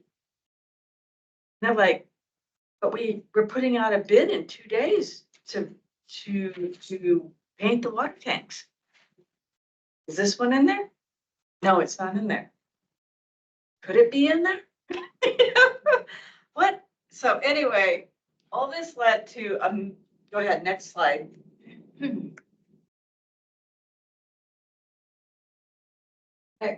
Mad scramble. I just said, wow. I know we were interested in painting that water tank, but we were interested very highly. EPAC has always been interested in redoing it, but the metal cost was gonna be a lot. And we weren't even sure exactly how we were gonna do it so that they could maintain it. When I did this, we did a mad scramble. Guess what? Legal and procurement worked and they got that water tank added. And I agreed to take it out of our budget. So we are getting the maintenance painting.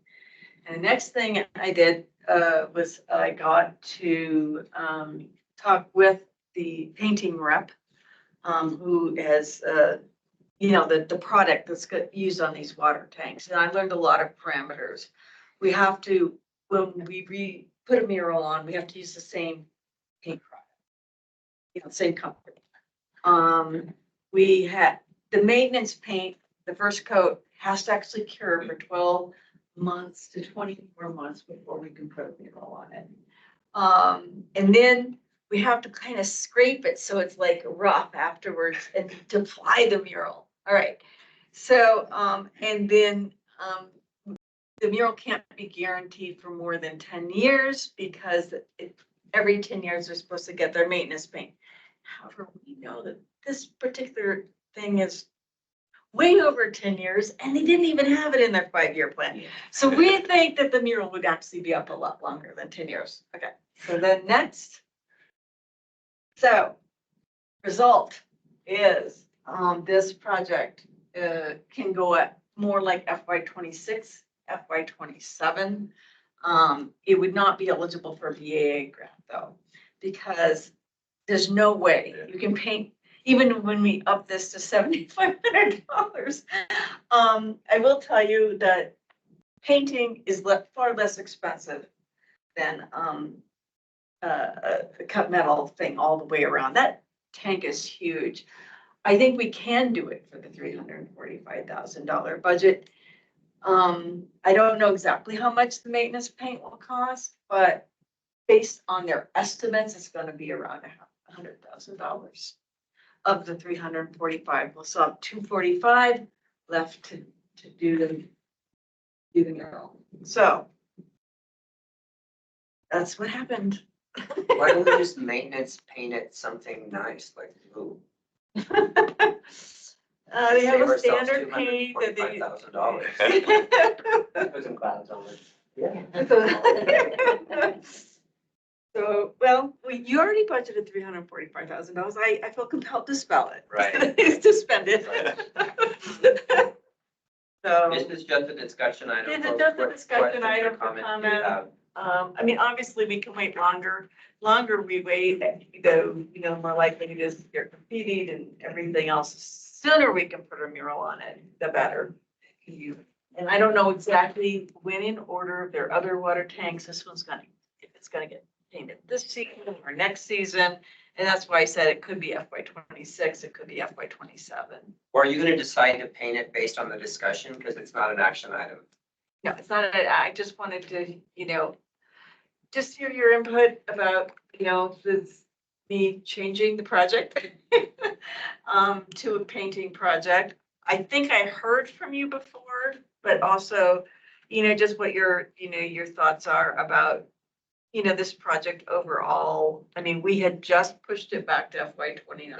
Do you think it'll be okay to pull it up to FY 26, 27? Does it have enough priority now, given that it's a painting project versus a metal project? Does it have more oomph now for you? Because we kind of, like I said, pushed it back in the last retreat. Claire, do you have a question or comment? Yes, thank you. No, I think this is exciting. To me, one of the things that bumped it back were just the concerns over feasibility. So, Tiana, thank you for asking again, and I'm excited to see it come back. Yeah, I was gonna say, thank you for being nimble in a not very nimble process. Yep. So Yeah. I think that's great. I think it's awesome. And if I recall correctly, Claire is correct. The reason why we pushed it back is because there were so many just walls in front of it that it wasn't something we could do. But I mean, Buffalo Park is kind of one of the hearts of the city. It's covered in graffiti. I see it every day when I run by it.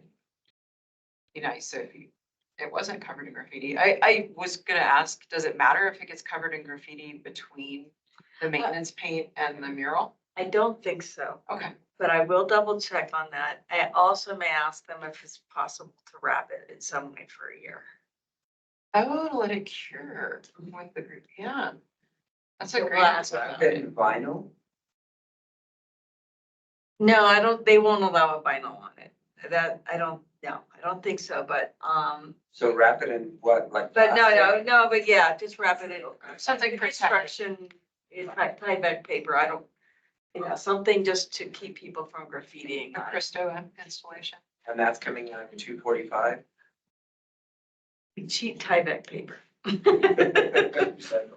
mean, it doesn't have to go very high. But we can also ask them if it's okay just to paint over the graffiti, that when we do the scrubbing process, that it's fine, then, yeah. The graffiti has to be the same paint type as a maintenance paint. But that's good. I'd